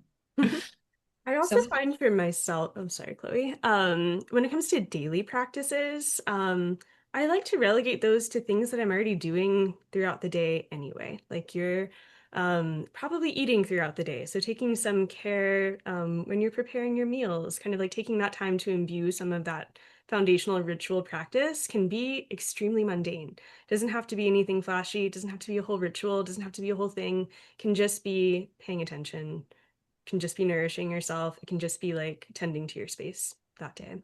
And that is enough. And I also think to kind of bring in the lunar element, I tend to generally sync up some of the things I do or try to with moon phases. So I tend to do bigger cleaning around the balsamic moon or the new moon as part of my own practice, and kind of little like check-ins kind of at the quarter phases. But these aren't strict things, and I think daily can also be beyond the 24-hour cycle. But I found for myself for long-term maintenance, daily practices being the things that you're already doing in your day and just kind of like bringing in more intentional um, attention to that is enough. yeah. Yeah. And I think a lot of it is just like intimacy with yourself and your particular style. Like so many spiritual traditions, like Zen included, says like the first step is to know thyself, right? And not in this way where you're like, I wish I were different, or why can't I be like this idea of perfection in my head? It's like, okay, what do I actually have to work with? Like, what are my inclinations in this realm? Oh, I noticed like, yeah, maybe doing everything every day is just not sustainable and not me. Like I think of like I had a student who has like Mars in the third, right? The third house being daily practice. Like we had to eventually come to the realization that like consistent practice is not necessarily like his bag. Like it's about following that like energy and that impulse, like when it happens. And yeah, the only way spirit can come to you is as who you are. And so I think it's about like this sort of like being kind to yourself and this weird sort of like courting of yourself of like figuring out your particular rhythm takes time. And again, it kind of unfolds beyond our agency sometimes. So it's Definitely. definitely, I mean, it's a lifelong process. That kind of The person reminds that asked that me. question in the chat literally said that he also has Mars in the Perfect. third. Astrology is real. Yeah, that's crazy. Um, This kind of dovetails into something that I think we've been both flirting with in this entire conversation and that we talked about in our workshop, which is the role of the daimon, Yeah. or kind of like the holy guardian angel in some of this practice, and how in many grimoires, that's kind of like the first place to begin is by contacting your holy guardian angel, or your daimon, and as both a spirit that is very connected to yourself and as it connects to the daimonic, meaning kind of like the world of spirits beyond your personal daimon. And I think building that relationship to your daimon is a really great way to kind of get back in touch with yourself, to kind of remediate your relationship with yourself and your intuition, your senses about things. You may or may not know them by name, you may or may not know them by qualities that they present to you, but I think opening up some line of communication there is helpful. And your daimon can also just be like your true will. It can just be like the things that feel most um, like real, true, desirable to you. Yeah. I got a lot out of in DBT, dialectical behavioral therapy. They talk about the wise mind Mm, as like there's like this deep thing inside of you that actually is not swayed by your traumas or not swayed by your anxieties, or there's something deep in there and you just have to figure out how to hear it. And for me that is what like experientially hearing your daimon means, is yeah. like hearing that like wise part at the very, very center of your soul. Mhm. And it's not like it's that easy to hear, right? But that's also a practice that you can do in a lot of different ways. I mean, yeah, if doing the Abramelin ritual like Aleister Crowley, if that's your jam, then do that. But also you can experience that, you can hear that voice in a lot of different ways. And doing I don't know, doing DBT, maybe that's part of it for you. Interacting with the, plant spirits, like finding the, your ancestors. Like I think there's so many paths, and every life, the path is different because every single person's needs are different. And so I think that's an important and extremely potent foundational practice is figuring out how do you hear the inner truest part of your heart, and like what does its voice sound like, and then that's how you find out its name, right? Hmm. Is you figure out how to hear it and then you ask. I think we've got, yeah, like we've got a few things here that we've kind of talked about, but maybe we could like hammer in Yeah. on some skills that are worth it to have, and maybe some spirits to start with if we're talking about like foundational skills, foundational spirits. Do either of you want to pick one that you're feeling super passionate about talking about? The moon. And then The moon. Like I feel like in this culture, like there's rarely like a client that comes to me where I'm like, you should work with the moon, like myself included, because the moon is both like the physical and the embodied world, but it's also the gnosis and the magic that comes through what is right in front of us, and the fact that the seen and the unseen are always intertwined. Like I know, yeah, I know Shuly has some interesting lunar practices, but interesting to hear like what would a good foundational like moon practice look like for y'all. my favorite one is dream incubation. I think that one is one that it is very easy to do. You really, truly, you know, dream incubation is stated in a more psychological sense. Like it's just fixating your mind in a certain direction so that when you go to sleep, your dreams contain certain things in them.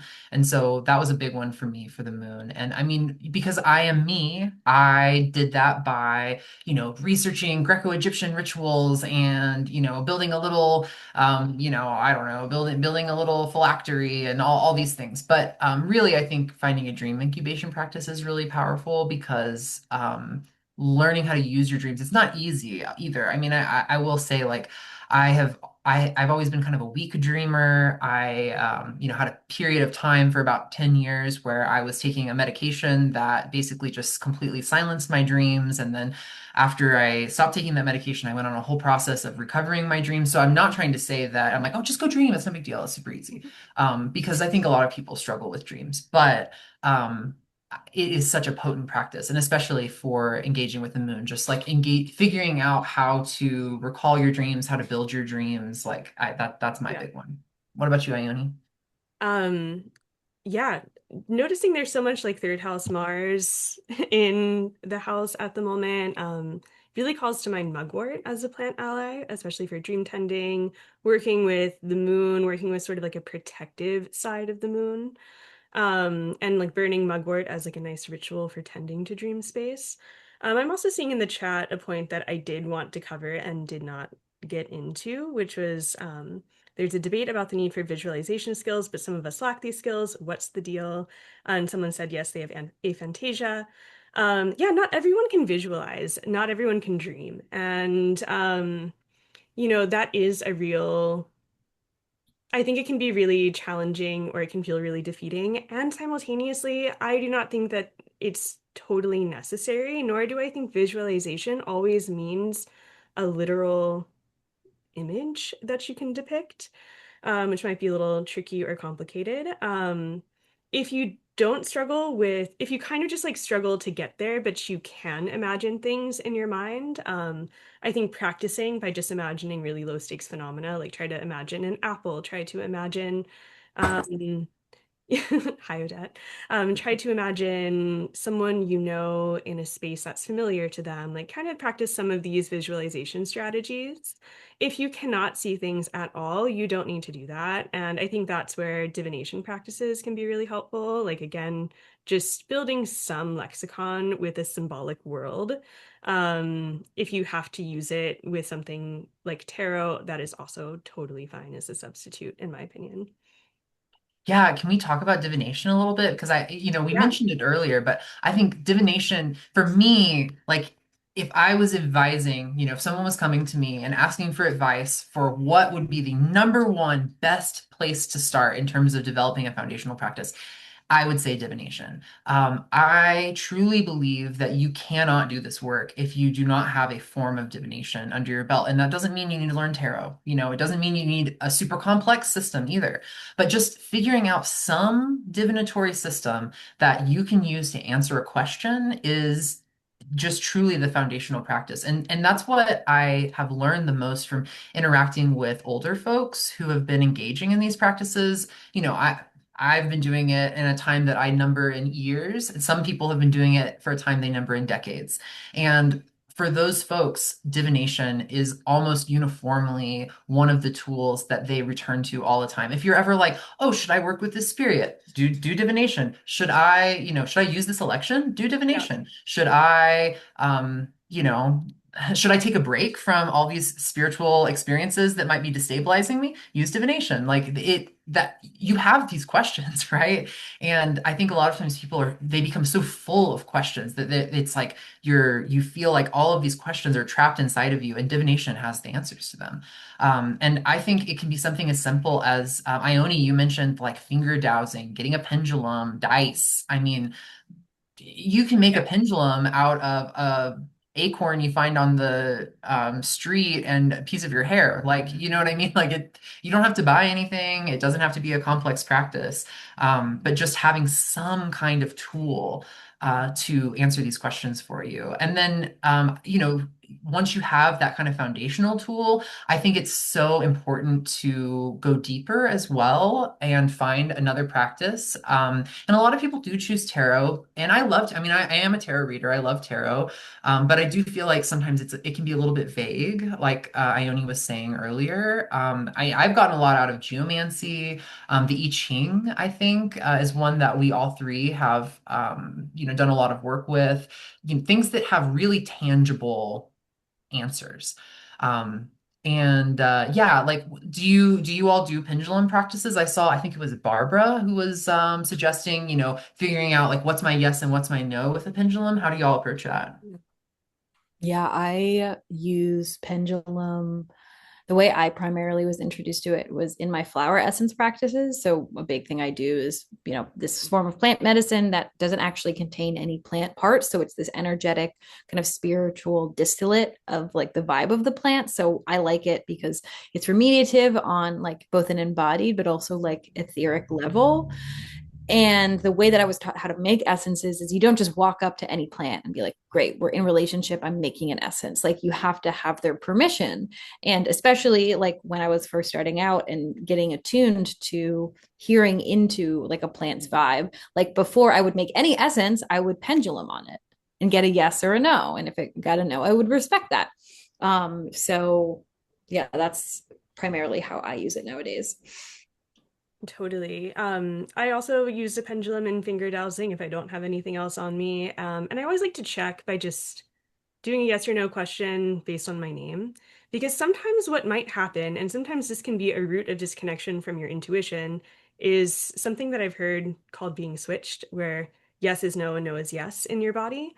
And so you might just have to do a little bit of like grounding or uncrossing in the moment in order to get the right yes. And so that's why I would always start with, a known question, something that you know the yes or no answer to, and then you can kind of go from there. Yeah, I love But that. I also like to keep in mind, I'm a cartomancer, but working with cards is fairly new in like the grand history of divination, and it's really not the only way to divine. And there's so many other ways to tune into signs in your world, paying attention to like birds and what they're up to and what direction they're flying in and how many numbers like they come in. So folk divination is often directional and a number system, and it's kind of based on these really simple rudimentary tools, and then you can kind of build from there. Yeah, like you don't even need anything. You just Yeah. look around and see what's around you. I really like that. I know we've all talked about this a bunch, and it kind of dovetails with some of the serious stuff, but dog barking, that's a big one for me. If I mean, there's been times where I go to do a divination about a question, that has a relatively tangible yes or no answer, and I hear like three dog barks in the distance, and I'm like, oh, okay, so that's a yes then. I'm good. I'm not even gonna do it. Yeah. Things like that. I do ritual offerings during the balsamic moon for Hecate called the Depnon. And one way that you know your offering has been accepted is you'll hear dog barking. Right. So someone asked earlier, but it didn't feel like a moment to get into it, if we could speak to our connection to Sirius more. And maybe now's a good time to do that. Yeah, I think so because I think Sirius is can be a foundational practice, and there's a lot involved in it.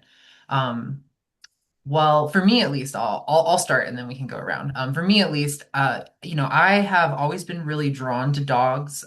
Dogs have been a big part of my life, in many ways. I grew up in like kind of a low-key semi-feral pack of dogs, like, um, and also, something that's worth mentioning with regard to Sirius is I have nothing in my chart pointing to Sirius. I don't have any Any of us. conjunctions, parens, anything. It's just that I feel spiritually called to the path of the dog star. And yeah, so I wish I would have gotten into Sirius earlier. I wish that would have been the star that I started with, and instead, I started with, another great star to start with. My first real stellar relationship was with Deneb Al-Gadi, and it was right for me in that time. But I think Sirius is such an ally to the working practitioner. What about y'all? Right. Yeah, I mean, a big reason we have this roundtable is because Julie and I have just released a big serious offering, and we're really, I mean, just astounded at the vast array of benefits and valences of this star and its position as the brightest star in the sky, and amongst many other, roles it played throughout history. I've really been seeing Sirius as like the Earth star or like the initiator, both into the stellar realm, but I think it's just a helpful star with magic in general. But I think a lot of the reason people are afraid of it is because, I mean, it has a lot of this feral, carnal, infernal, like underworld associations. But I think that's because it's like, just like what we've been saying, like it is a star that is not, you know, attuned to just one side of the binary, right? It is the lightest light and the darkest dark. It is the most like embodied and chthonic and animal, but also the most like celestial and divine. And thus I think it's scary if you just want spirituality to, again, to just be like a vending machine or to be very love and light. But if you can engage with it, it will really kind of balance you in this way where it'll take you down to the underworld and like help you let go or sacrifice things that are no longer for you. And then it will also bring forth like great benefits and protection. Like it is a dog star, right? And we co-evolved with dogs, like they are our loyal companion and want to help us. But I think that process involves like an attunement to like between the animal body and the divine body, and I feel like that has been like one of the greatest gifts of working with the star. For the first few years of working with Sirius, there was nothing in particular I asked from the star because I really didn't know where to start, because it's such a big star that I don't think there's enough material on it to really like sink your teeth into it. So it was just like exploring its realm, and a lot of it was just like, hey, there's this thing that you need to give up. Oh, there's like darkness that you need to embrace, and not darkness as an evil, but just like as the mystery. And I think through doing that, its larger celestial powers begin to open up as well. Yeah, absolutely. I've sort of a similar trajectory to Shuly. Like I have no contacts to Sirius in my chart. I also very curiously started working with Deneb Al-Gadi as my first stellar relationship, also a star I have no contacts with. But I think Sirius is a very accessible starting point, whether you're an astrologer or not. But if you are a traditional astrologer, the degree of Sirius, which is roughly 14 degrees tropical Cancer, is really close to the ascendant of the Themamundi, which is kind of the ancient chart of the world. And so Sirius is associated with the flooding of the Nile. So its heliacal rising time brings flood to this riverway, and that supports the livelihood of the civilization. And so how much rain comes through that year dictates whether, the civilization thrives or it declines. Um, so yeah, there can be this sort of like dual benefic, sometimes malefic quality to Sirius. But it's a very big star. It's very important, and it has mysteries that kind of relate to life and to magic. The goddess Isis, who is the Egyptian goddess of magic, is connected to Sirius. So is the Babylonian goddess Gula, who is associated with healing arts and herbcraft.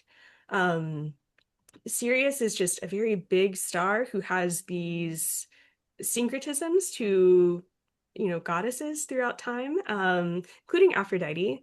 And you can really build a pretty cohesive framework by starting with this star and kind of just opening yourself up to its mysteries. It might not be straightforward, but it will lead you to some of the places that we've been talking about. That time around the summer solstice, when the light starts to fade again, can also be for some cultures a time where ancestral communications are more open. So yeah, all these topics that we've been talking about kind of do connect to Sirius in some way.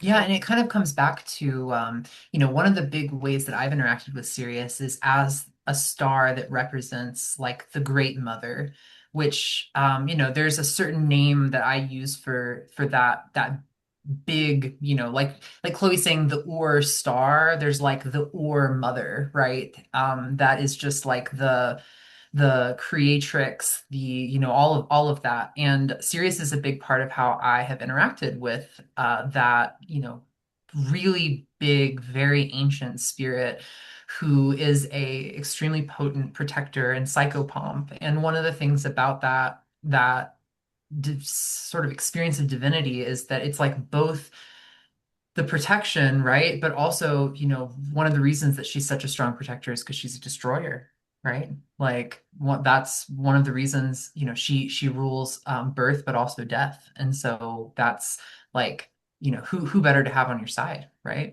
And so that kind of pivots a little bit to that question of, some like beginner spirits. And it's kind of funny to talk about such a big spirit as a beginner spirit, but that's really how I've experienced her. And so we talked about Saint Michael, right? Are there any other, the moon, right? All of the moon and her retinue of spirits. Are there any others that y'all want to name while we've got a moment here? I mean, I love that y'all have both mentioned Deneb Getty because in my, forthcoming fixed star book, I kind of arranged the stars according to like kind of beginner to advanced. And the first star I have is Sirius, and the second one I have is Deneb Getty. But in some ways, like if you feel a lot of fear around Sirius, like I find Deneb Getty's nature is so much more like structural and protective. Where I mean, I can't think of anyone who's worked with Deneb Getty and has not gotten benefit from it. Like he's in extremely like elder grandfatherly vibes, like wants to help you. And I think that the offering that he asks of you is like integrity, like define your values and your morals, and they might be different from the morals of your society or the laws of your society, but his very idea is like integrity is protection. But like on a more mundane level, like I, invite Deneb El Getty in when I like smoke cleanse my apartment to like protect my space. And we've had the experience of just talking about Deneb El Getty has like literally like ejected toxic people from our life. Like he's really like kind of just right there wanting to help. And I find that if you are ready to treat yourself like an adult, like he will benefit you very much. Yeah, I really agree. Denebal Getty's amazing. One kind of foundational practice that comes up a lot when I've worked with Janab Agati is working with bluing and indigo, which is, a really deep place to mend some ancestral wounds for a lot of people, but also an opportunity to kind of call into a pretty mundane practice, some potent protection magic. So you can use bluing to wash your clothes, to kind of ward the evil eye, in this kind of very potently protective way, either related to your work with Tanabhagati or not, but Tanabhagati is usually associated with that same shade of blue. And so, yeah, kind of like doing workings to cleanse and to kind of like remove the evil eye, I would also consider foundational and also something that Nabagadi can help a lot with as a stellar spirit. Yeah, I love that. I love that.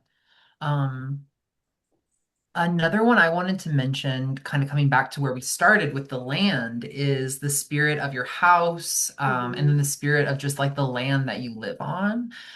So some of my most potent allies have been things like the creek that runs through the city that I live in, the mountain that the city that I live in is at the base of, the very large cypress tree that lives in my backyard. Like things like that have been really potent, and it's the kind of thing you can overlook easily, I think, as well. Definitely. Yeah. In kind of like Scandinavian folk magic, the house tomte or kind of the house spirit is someone you really want to be on pretty good terms with. And that can also help when you're doing magical workings inside your house to kind of quiet some of the more wily spirits if they intercede. To kind of answer Chloe's original question, like other spirits to work with, I think any stellar spirit related to the cardinal directions is a decent place to start. And kind of like a practice with the cardinal directions can also be both like a daily, maybe not every day type of practice you engage, opening the directions when you wake with the sun, and just getting to know some of those royal star spirits as kind of foundational spirits who you might find you relate to one or two more than the others, but just kind of getting to know them can be a really good place to start.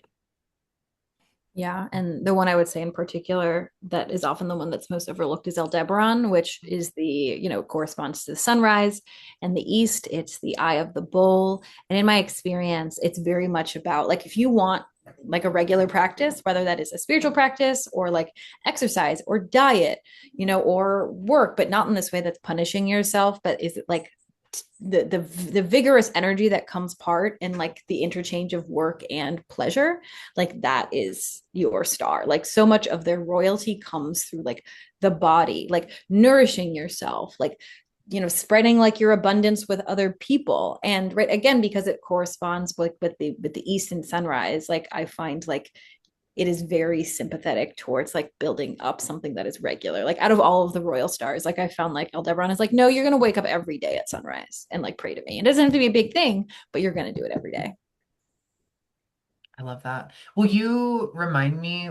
Okay, so Aldebaran is the east, and then what are the stars for each of the other directions? So Antares, the heart of the scorpion, is the west, and then like north south it gets tricky with Fomalhaut and Regulus. Like Fomalhaut basically corresponds with, I mean, I guess it would technically be the north because the south is where like the height of the sun is at midday, so that would be Regulus, the heart of the lion, and then Fomalhaut, which is the mouth of the fish, would then be like the north or like the lowest, most chthonic direction. Mhm. I like that. Yeah. And all I of like these stars kind of have some angelic correspondences as well. So Aldebaran in the east is connected typically to Saint Michael. It also gets a little bit more murky with the north and south, and even the west. But I would say Saint Michael and his correspondence to the east is very strong.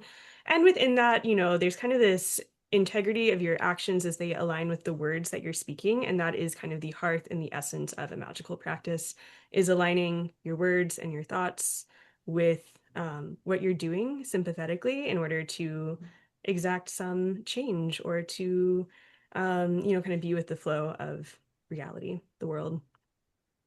I love that. Yeah, so it comes back to that like integrity point, right? Integrity as a shield. Mhm. Yeah, I mean, do we want to we're getting towards closing on our discussion of ethics and Yeah. values. Do we want to kind of complete with that? Yeah. Yeah, one thing I did want to talk about that I think we're uniquely equipped to talk about here is what to do with a talisman gone wrong. What to do if you get a Oh. talisman or you make a talisman and it is a wily spirit that creates havoc in your life. How do you temper that? Yeah, I love that because I think that's a really good question. That's a foundational practice in and of itself is how do you handle when things are not going well? Yeah.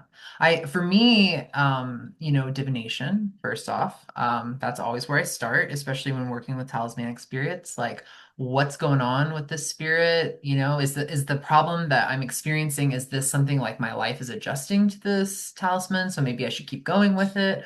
Or is it something like the talisman doesn't like to work with me? Is the talisman, I mean, I don't want to cast aspersions on anyone's work. It's not like that, but just like, is this talisman crafted in a way that is not conducive to the work that I need to be doing with this kind of pantheon of spirits right now? So I think divination is really important. And then, like, actually, I always come back to the land. I mean, that's what I always tell people. You can kind of decommission the talisman with a complex ritual if you'd like, but also something as simple as taking it and leaving it, by the riverbank or burying it in your backyard will get you a long way.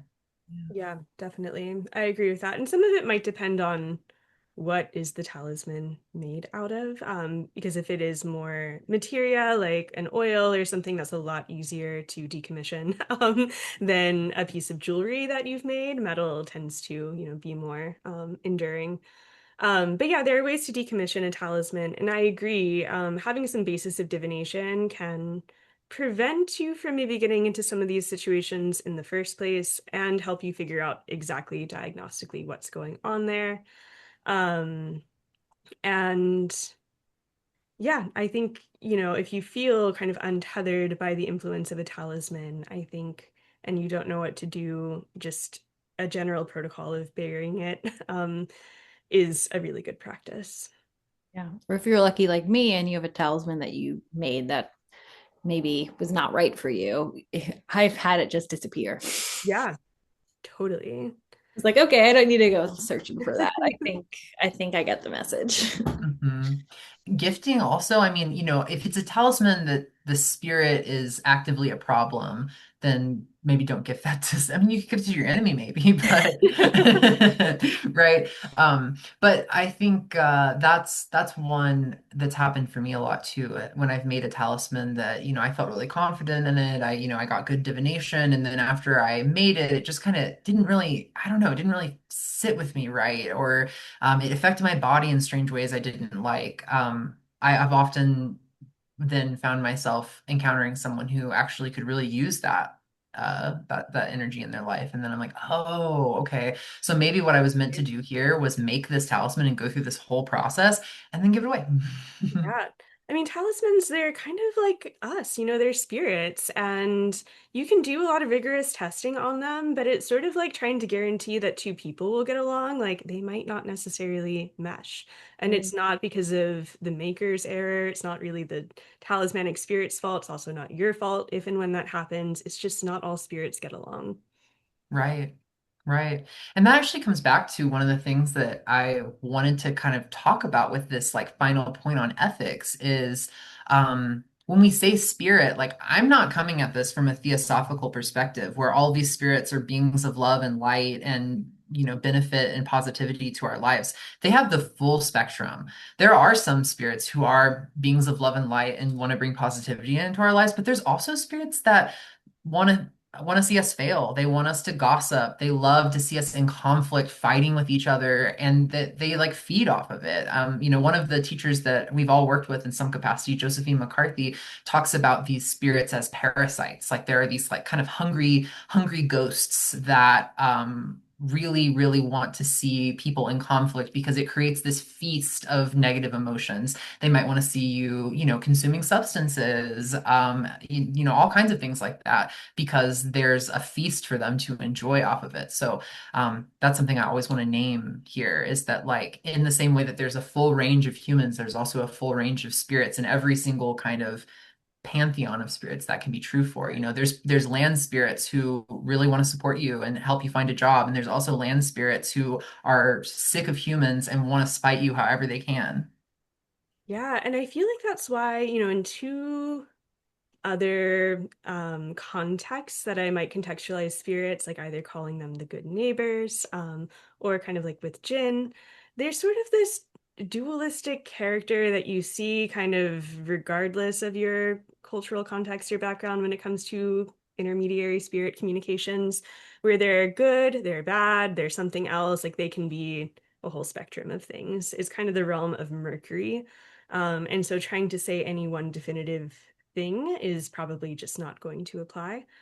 Um, And yeah, when we're dealing with the mercurial, I think that's why, some of those grounding practices come by way of speech and by way of words, and how we can kind of bring that in, even if it's not present in other ways. And yeah, this sort of wily spirited quality, I think we've all seen it, especially if you're in the astrology community. Like we've seen the ways in which some demonic interference can just like happen in community, in a really fascinating way. But yeah, this is kind of intended to help um, have some protection when you're in those spaces so that you do not yourself feel so subsumed by that inner community chaos that can happen. Hmm. Yeah, and I love what, what Chloe was saying earlier. I feel like Chloe said it to me 1,000 times. Is, your integrity is a shield. Like Mhm. that these spirits all, they're not necessarily noble or ethical. They have their own motivations, but also I have my motivation. I have my integrity to know like what I need to be doing. Yeah. And if I can like see someone like maybe like start, have like an incendiary opinion or like try to start a fight like on social media, and I can just be like, I disagree, but that's not my circus, not my monkeys. Like, right. Then I mean, a lot of that protection, energy is just like, oh, that doesn't fall within what feels good practice for me. Thus, like, there's so many, I think, more tricky or potentially like deleterious spirits that like I'm not even dealing with because I'm just like on just a very like ethical level. It's the same thing with like, oh, I noticed that person is always really chaotic, right? And I see people like, have difficult experiences with them.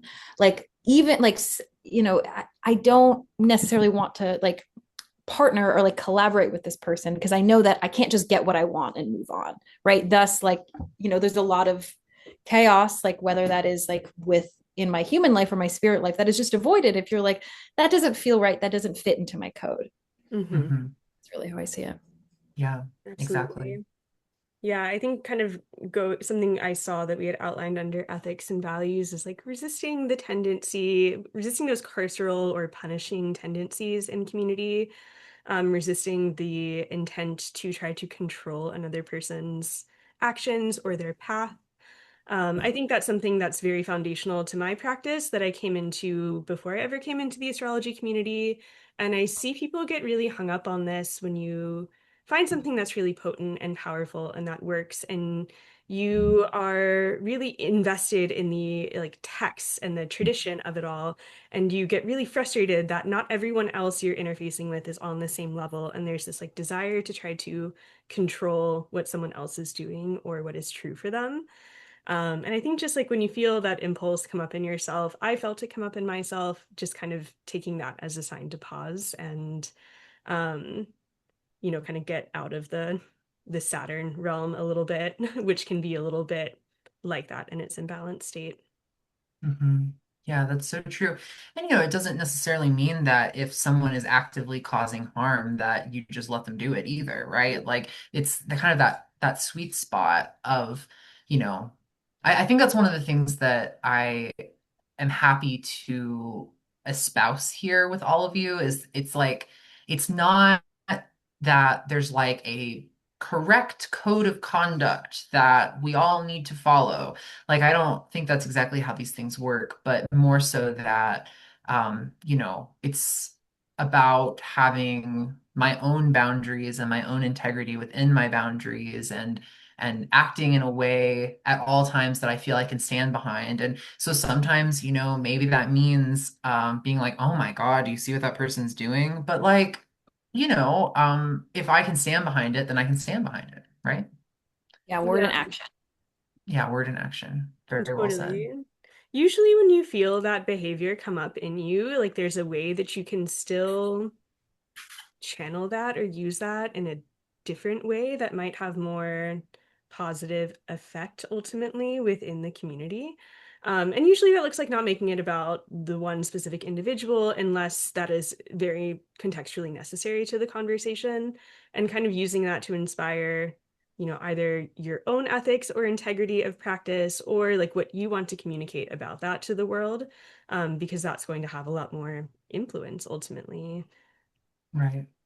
Yeah, that's so well said. There's a big difference between like, oh, this person is like, a sex pest harassing people in their inbox, and this person's wrong about astrology. Right. You know Yeah. what I mean? Like, these are just very different things. Totally. And to be clear, I'm not totally anti-gossip. I think gossip can be like Hmm. it's a very inherently neutral tool. Like, yes, you can cause harm with gossip, and yes, you can also protect people through gossip.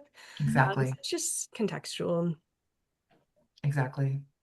Well, I mean, that feels like a decent stopping point. Yeah. Do you all have any kind of final takeaways you'd like to share before we answer some of our questions we haven't gotten to yet? Yeah. Well, my final takeaway, I'll say, is that I think before we go to space, we have to look to the Earth first. That's like my big takeaway from all of this is just that, um, you know, these spiritual practices are so valuable and going out there is so important, but also having a place to come back to is actually the foundation of it. Totally. Yeah, I think mine, the central theme that I kept coming back to when I was musing about this topic was temperance, and how that doesn't just mean like having all of the elements perfectly in balance. It means having the elements in some harmonic exchange and flow with each other. So they're in conversation, there's movement, there's both something grounded about it and also kind of in another realm. And I think the value of temperance is really tethering both in magic and in general wellness. And so it's something we can kind of return to when things start to feel a little off kilter. Yeah. And I think my thing is kind of sort of like is meditation, which is a way of getting to both of those things, right? How else do we connect to the earth? It is through our body, through the present moment, through our direct experience. How else do we check in with ourselves of our baseline versus when we're maybe tending in one direction? It's the mind and the state that comes about through the pure awareness of just being. And yeah, it's really getting us back to something that is always present, is always right here, right now, that it's just so easy to forget. But again, like that is where magic is happening. Hmm. God, that's so well said. Love y'all's big brains. It's really a treat. And that's the final thing I'll say is like, spiritual friends are the practice, you know. Totally. That's so true. That's so true. Our moderator has collected a bunch of questions for us. So, do you want to just start at the top and work our way down? I've got my little questions open here. So, I think the oldest question we had was differentiating intuition from regular thoughts with a very active mind. Mm. What are your tips for that? Meditation. Mhm. And I think part of it too is like it's a process. Like when I first started doing, like, so much of my fixed star book was me visioning and nosing with these stars and taking notes, being like, did I just make this up? Is this real? And it was only through over time of sharing what I found with my clients, with my friends, getting repeated visions, that I began to be like, no, I was actually tapping into something. And so I just want to say it's a skill like anything else. And it's okay if at first like you're not sure, or maybe you think something is real and then it's just your mind. And so that's really where like grounding and centering and just following the breath, feeling the body, I feel like is so helpful for that. Definitely. One other tip I have for, I have Mercury in the first house. I can be quite a heady person. I've had moments where I've doubted my intuition. Writing is a really good practice to kind of like work the other way. It's kind of like using Mercury to get the answers. Because you'll find, even if not immediately in your writing practice, over time, you'll look back and you will see your inner truth. It will make itself very loudly known. And so I think for heady people, for mercurial types of people, having a writing practice can be really a great way to kind of get back in touch with your body, because it allows you to just like put those racing thoughts somewhere else so that you don't always have to keep it up here. Totally. Mhm. And divination too. I mean, that's the kind Yeah. of the one that I come back to is like engaging in all of this. And then at the end, at the very end of all of it, when you're like, okay, so I'm feeling like, is this my intuition guiding me to make a decision before you like actually make the decision? If you have doubt about whether it's your intuition, use that art of divination as your discerning tool. I mean, it will provide you an actual answer. Okay, that's great. I feel like the next question was, can we get a little more info about differentiation between sick and healthy spirits and potential remediation, which I think we kind of talked about. Did you have anything you wanted to add about that? I think the only thing I'd want to add is it made me think of like like stellar spirits, like particularly like a really like intense, usually malefic one like Algol, where like it's not like in some ways like she is very like wounded and sick, but it's not like she's ever being healed. Like that is a fundamental part of her archetype, and thus like when you're dealing with her, there has to be a lot more like softness and care and much more ramp up before you start asking of things from her. And I've had like one of the ways that manifested was like one of my early rituals with her. I began to like, request something. And then I was meditating. My cat starts like biting my hand until I'm like, oh, whoa, whoa, okay, never mind. Like, I'm not asking anything of you. And then my cat chilled out. So just know that part of it is like, it's not necessarily always about like healing. It's just about understanding and being in touch with your body. What happens when I engage with this spirit? Oh, there's like more charge to it. And thus, like, I'm going to be more careful when I spend time with them. Yeah, it's kind of like engaging with certain elders or teachers in community. Like they might not be that nice and they might not like you that much. But that doesn't mean they don't have some like wisdom or marrow or like there isn't some value to either working with them, getting to know them, or learning from them. And I think Algol is a really great example of that. I think I've had a softer experience working with Algol, not, having it be a transactional relationship, just having it be more theurgic.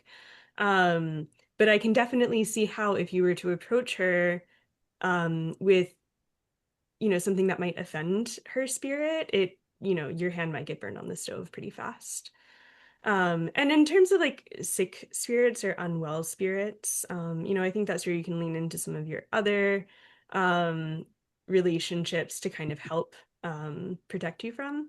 And also just like some of your own cleansing practices after to kind of like clear some of the residual murky energy that might linger. Mhm. Yeah, and I think that's why we talk about psychopomps, right? Like Mhm. everything we said about working with a psychopomp, protective spirit. Like I think that is really helpful as remediation because also you can sort of, if we're talking about like an ancestor spirit, you can literally be like, okay, this spirit is way too sick for me right now. Like if I go down there, I'm gonna get sick. But my psychopomp, on the other hand, you know, like she could go down there. So like just making that connection between them, then you can just get out of it. Yeah. I think that can be really valuable. It's like guiding, some of those more sick spirits to, being like the hospitals that way. Like bye, Totally. Yeah. Another And thing Sirius is good at. Yeah, totally. serious, right? And this a particular face of Hecate that I work with in these contexts is Hecate Brimo, which is kind of her most like fiery, protective side. Yeah, I love that. Okay, next question is how can we use lunar remediation to aid connection to intuition? Mm. I think that's Embody. a fun one. Everything, Like, all so of it. today, a big practice that Shuly turned me on to is like to do something like comforting to your body on your lunar return. Today is my lunar return. And the way I'm doing it is I'm making what my Virgo moon loves to do best, which is a really insane hours long elaborate meal for myself because I feel really grounded when I do that.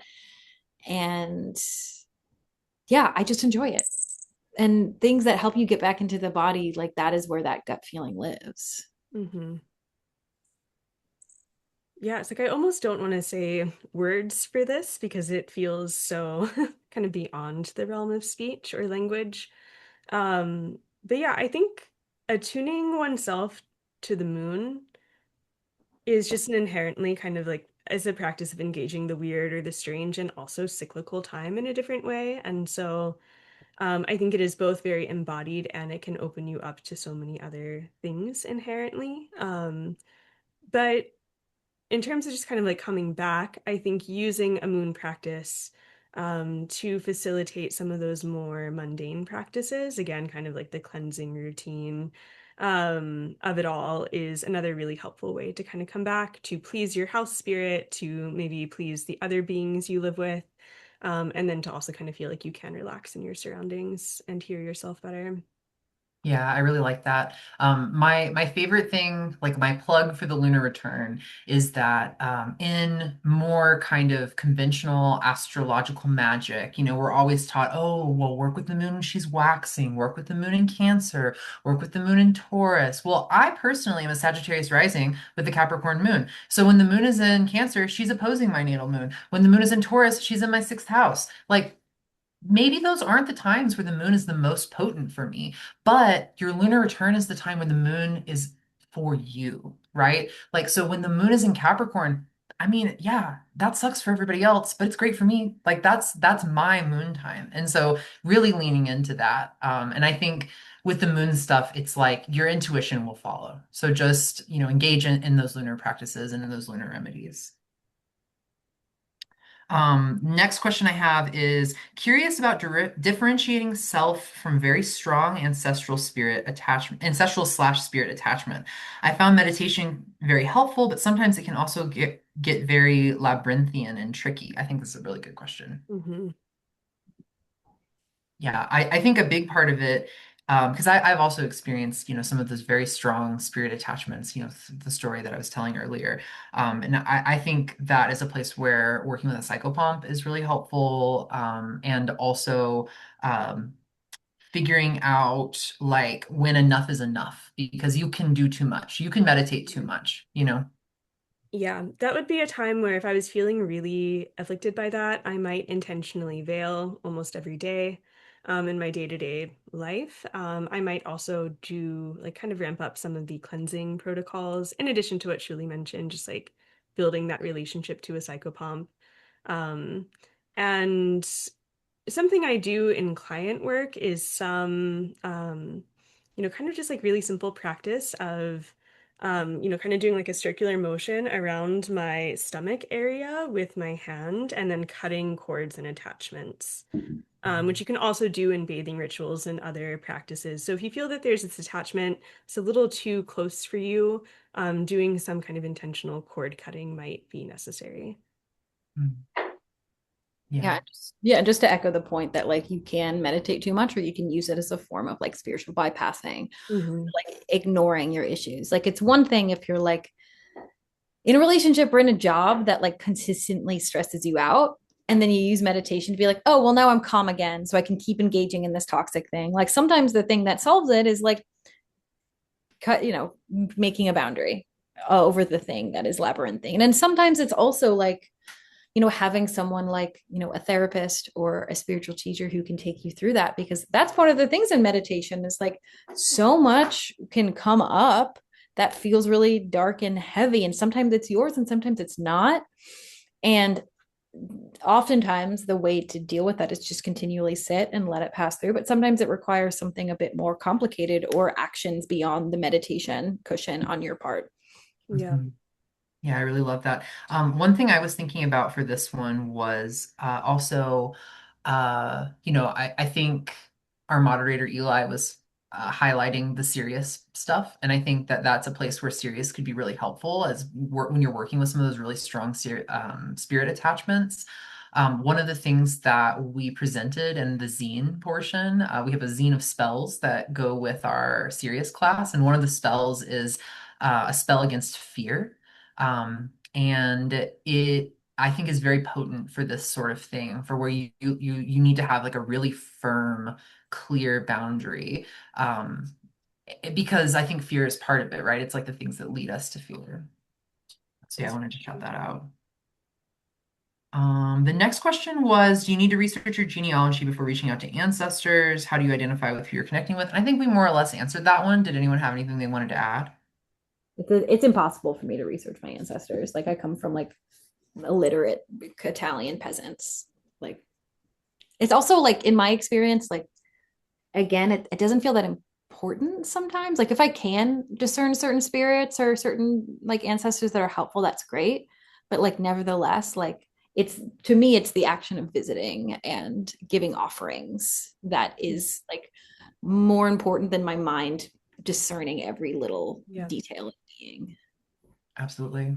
While we're still talking about ancestors, I had one more point that feels relevant to the last question, which was I think that's where having a circle that you're doing things in is helpful. And also, maybe if you have an altar for your ancestors, having it outside or not in the space where you're sleeping can also kind of reduce some of the, um, wiliness that might happen. Oh, that's huge. Yeah. Having your, like, the place you choose your altar, it has an impact on the way that it interacts with your space. So, yeah, that's a huge one for me as well. Like, I have very, I've got that weak natal moon, so I really struggle with spiritual disturbances of my sleep. And so, yeah, like no ancestor altar in my bedroom for sure. Totally. Um, And like you yeah. might be working in a small space, and it's okay if that's where the only place where an altar can go. But if you have the space to not have it close to your bed, that might be helpful. And if you do, if that's the only place it can be, just yeah, really having a protective circle can help and closing the circle. And thinking about closing the altar as well. I mean, something I've done Mhm. when I've had a really small space is having the altar in a box. So I Mm. like open it and work with the altar, and then when it's time, when it's done, I clean everything off and then close it. And that's like a way of drawing those boundaries. Because depending on your family background, the idea of having boundaries with your elders isn't something that we all come from, right? Okay, so next one, let's see, that we haven't answered yet. We did a pretty good job. We answered a few. Oh, okay. So there was a couple questions about Sirius. So one person asked about our relationships with Sirius, and then another person asked if there was any relationship between Canopus and Sirius because they're Mhm. so close together. And I'm curious what our thoughts are for that because I have some big brain thoughts. I would love to hear them because it's definitely a thing where it's like, something to that. And then like I just haven't fully gone down that road. I have written about cannabis before. It's also at right 15 degrees Cancer. And but right, just one thing is like for Sirius, you're dealing with dog energy. With cannabis, you're dealing with this big, massive ship. So it's very like steady, very much related to time. It has a connection to ceremonial magic. So I think there's definitely some overlap, but yeah, Yeah. nothing that I've fully investigated. I have two really, really, really specific kind of random things that I've learned about these two stars. For one, in pre-Hellenistic Arab star lore, so that's like a whole big topic that I can't get too deep into, but maybe here I'll leave myself a note. When we post this on YouTube, I'll post some links. So in pre-Arabic, pre is sorry, pre-Hellenistic, pre-Islamic Arab star lore, um, the constellation that we call Orion was called Jauza, and it was a maiden. And there are many stories about that maiden, especially on her wedding day. Procyon, I'm worried I'm going to cite it wrong, but the way I remember the story, at least, let's do it that way, and then I'll give a citation you could read about later if you care. The way I remember the story is that Procyon and Gomaisa represent the sisters of Jausa, and on her wedding day, she was terribly upset to be separated from her sisters. And so that's why we call Gomaisa means bleary-eyed because she's crying. It's like a woman who's been crying so much that like her nose is all stuffed up. Um, and Jauza on her wedding date, I believe, is married to Canopus. The star's name in Arabic is Suhail. Um, and so that like that's her husband who's taking her away from her sisters. So it's kind of has a little bit of like a negative connotation. Another super random thing I happen to know is that in Diné culture and Navajo culture, Canopus is called Mai Biso, which means coyote star and is associated with Coyote, the trickster spirit. Mm. There's a practice in the winter when Canopus cannot be seen, where people freely tell coyote stories because Coyote isn't in the sky anymore, and so Coyote's not watching you tell his stories. So there's kind of like a trickster element to it. So yeah, I those are two completely random things, but there is a definitely a connection. I think it's kind of an interesting place, right? Where in our kind of like Greco-Roman Hellenistic star lore, like there is a connection, but it's not super obvious. But in other cultures, that connection was pretty foundational. So that's something that you can, research more about for yourself for sure. Yeah, thank you so much for sharing that, Shuly. That was brilliant. It also I is love when they something. have a question that I know the answer I love that. to. So I was like, I don't know. But what I thought of was how, in the Themamundi, so which is the rising sign of the Themamundi is 15 degrees Cancer. So technically Canopus rising, though Sirius is also right there. But we also have this, the joy of Mercury is in the first house, so kind of at the helm. And so that kind of brings to mind some of this like navigation of a ship, and how um, that connects to some of the themes that we've been talking about. We're speaking in a language in English that is informed by sailors and sailing lexicon.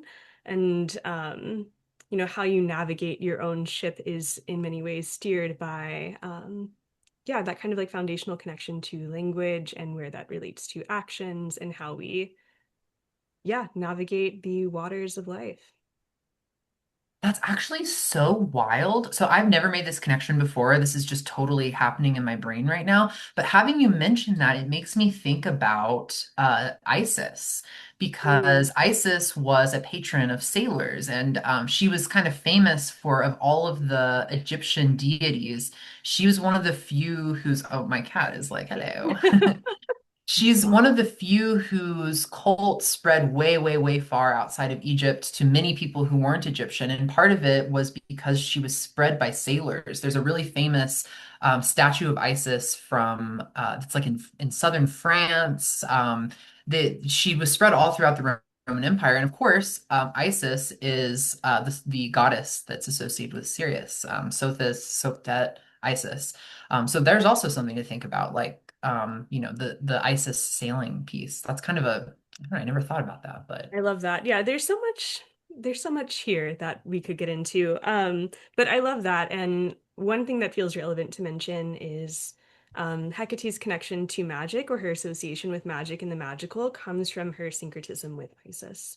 right, right. Yeah, that's so true. Like the late antiquity Hecate, that's like the goddess of witches, is so like Isis.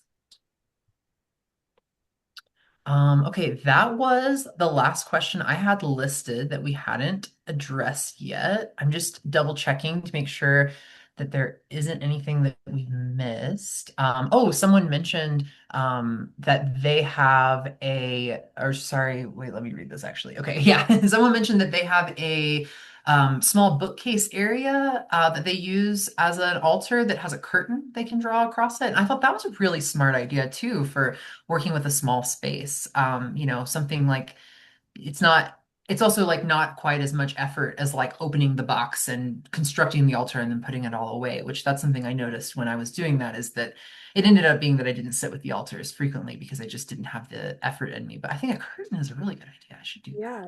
Something you can also do is just have like a sheet, an even sheet, and cover your altar. That's something I like to do with any inactive altar, but particularly if I go on a trip or I'm not in the space.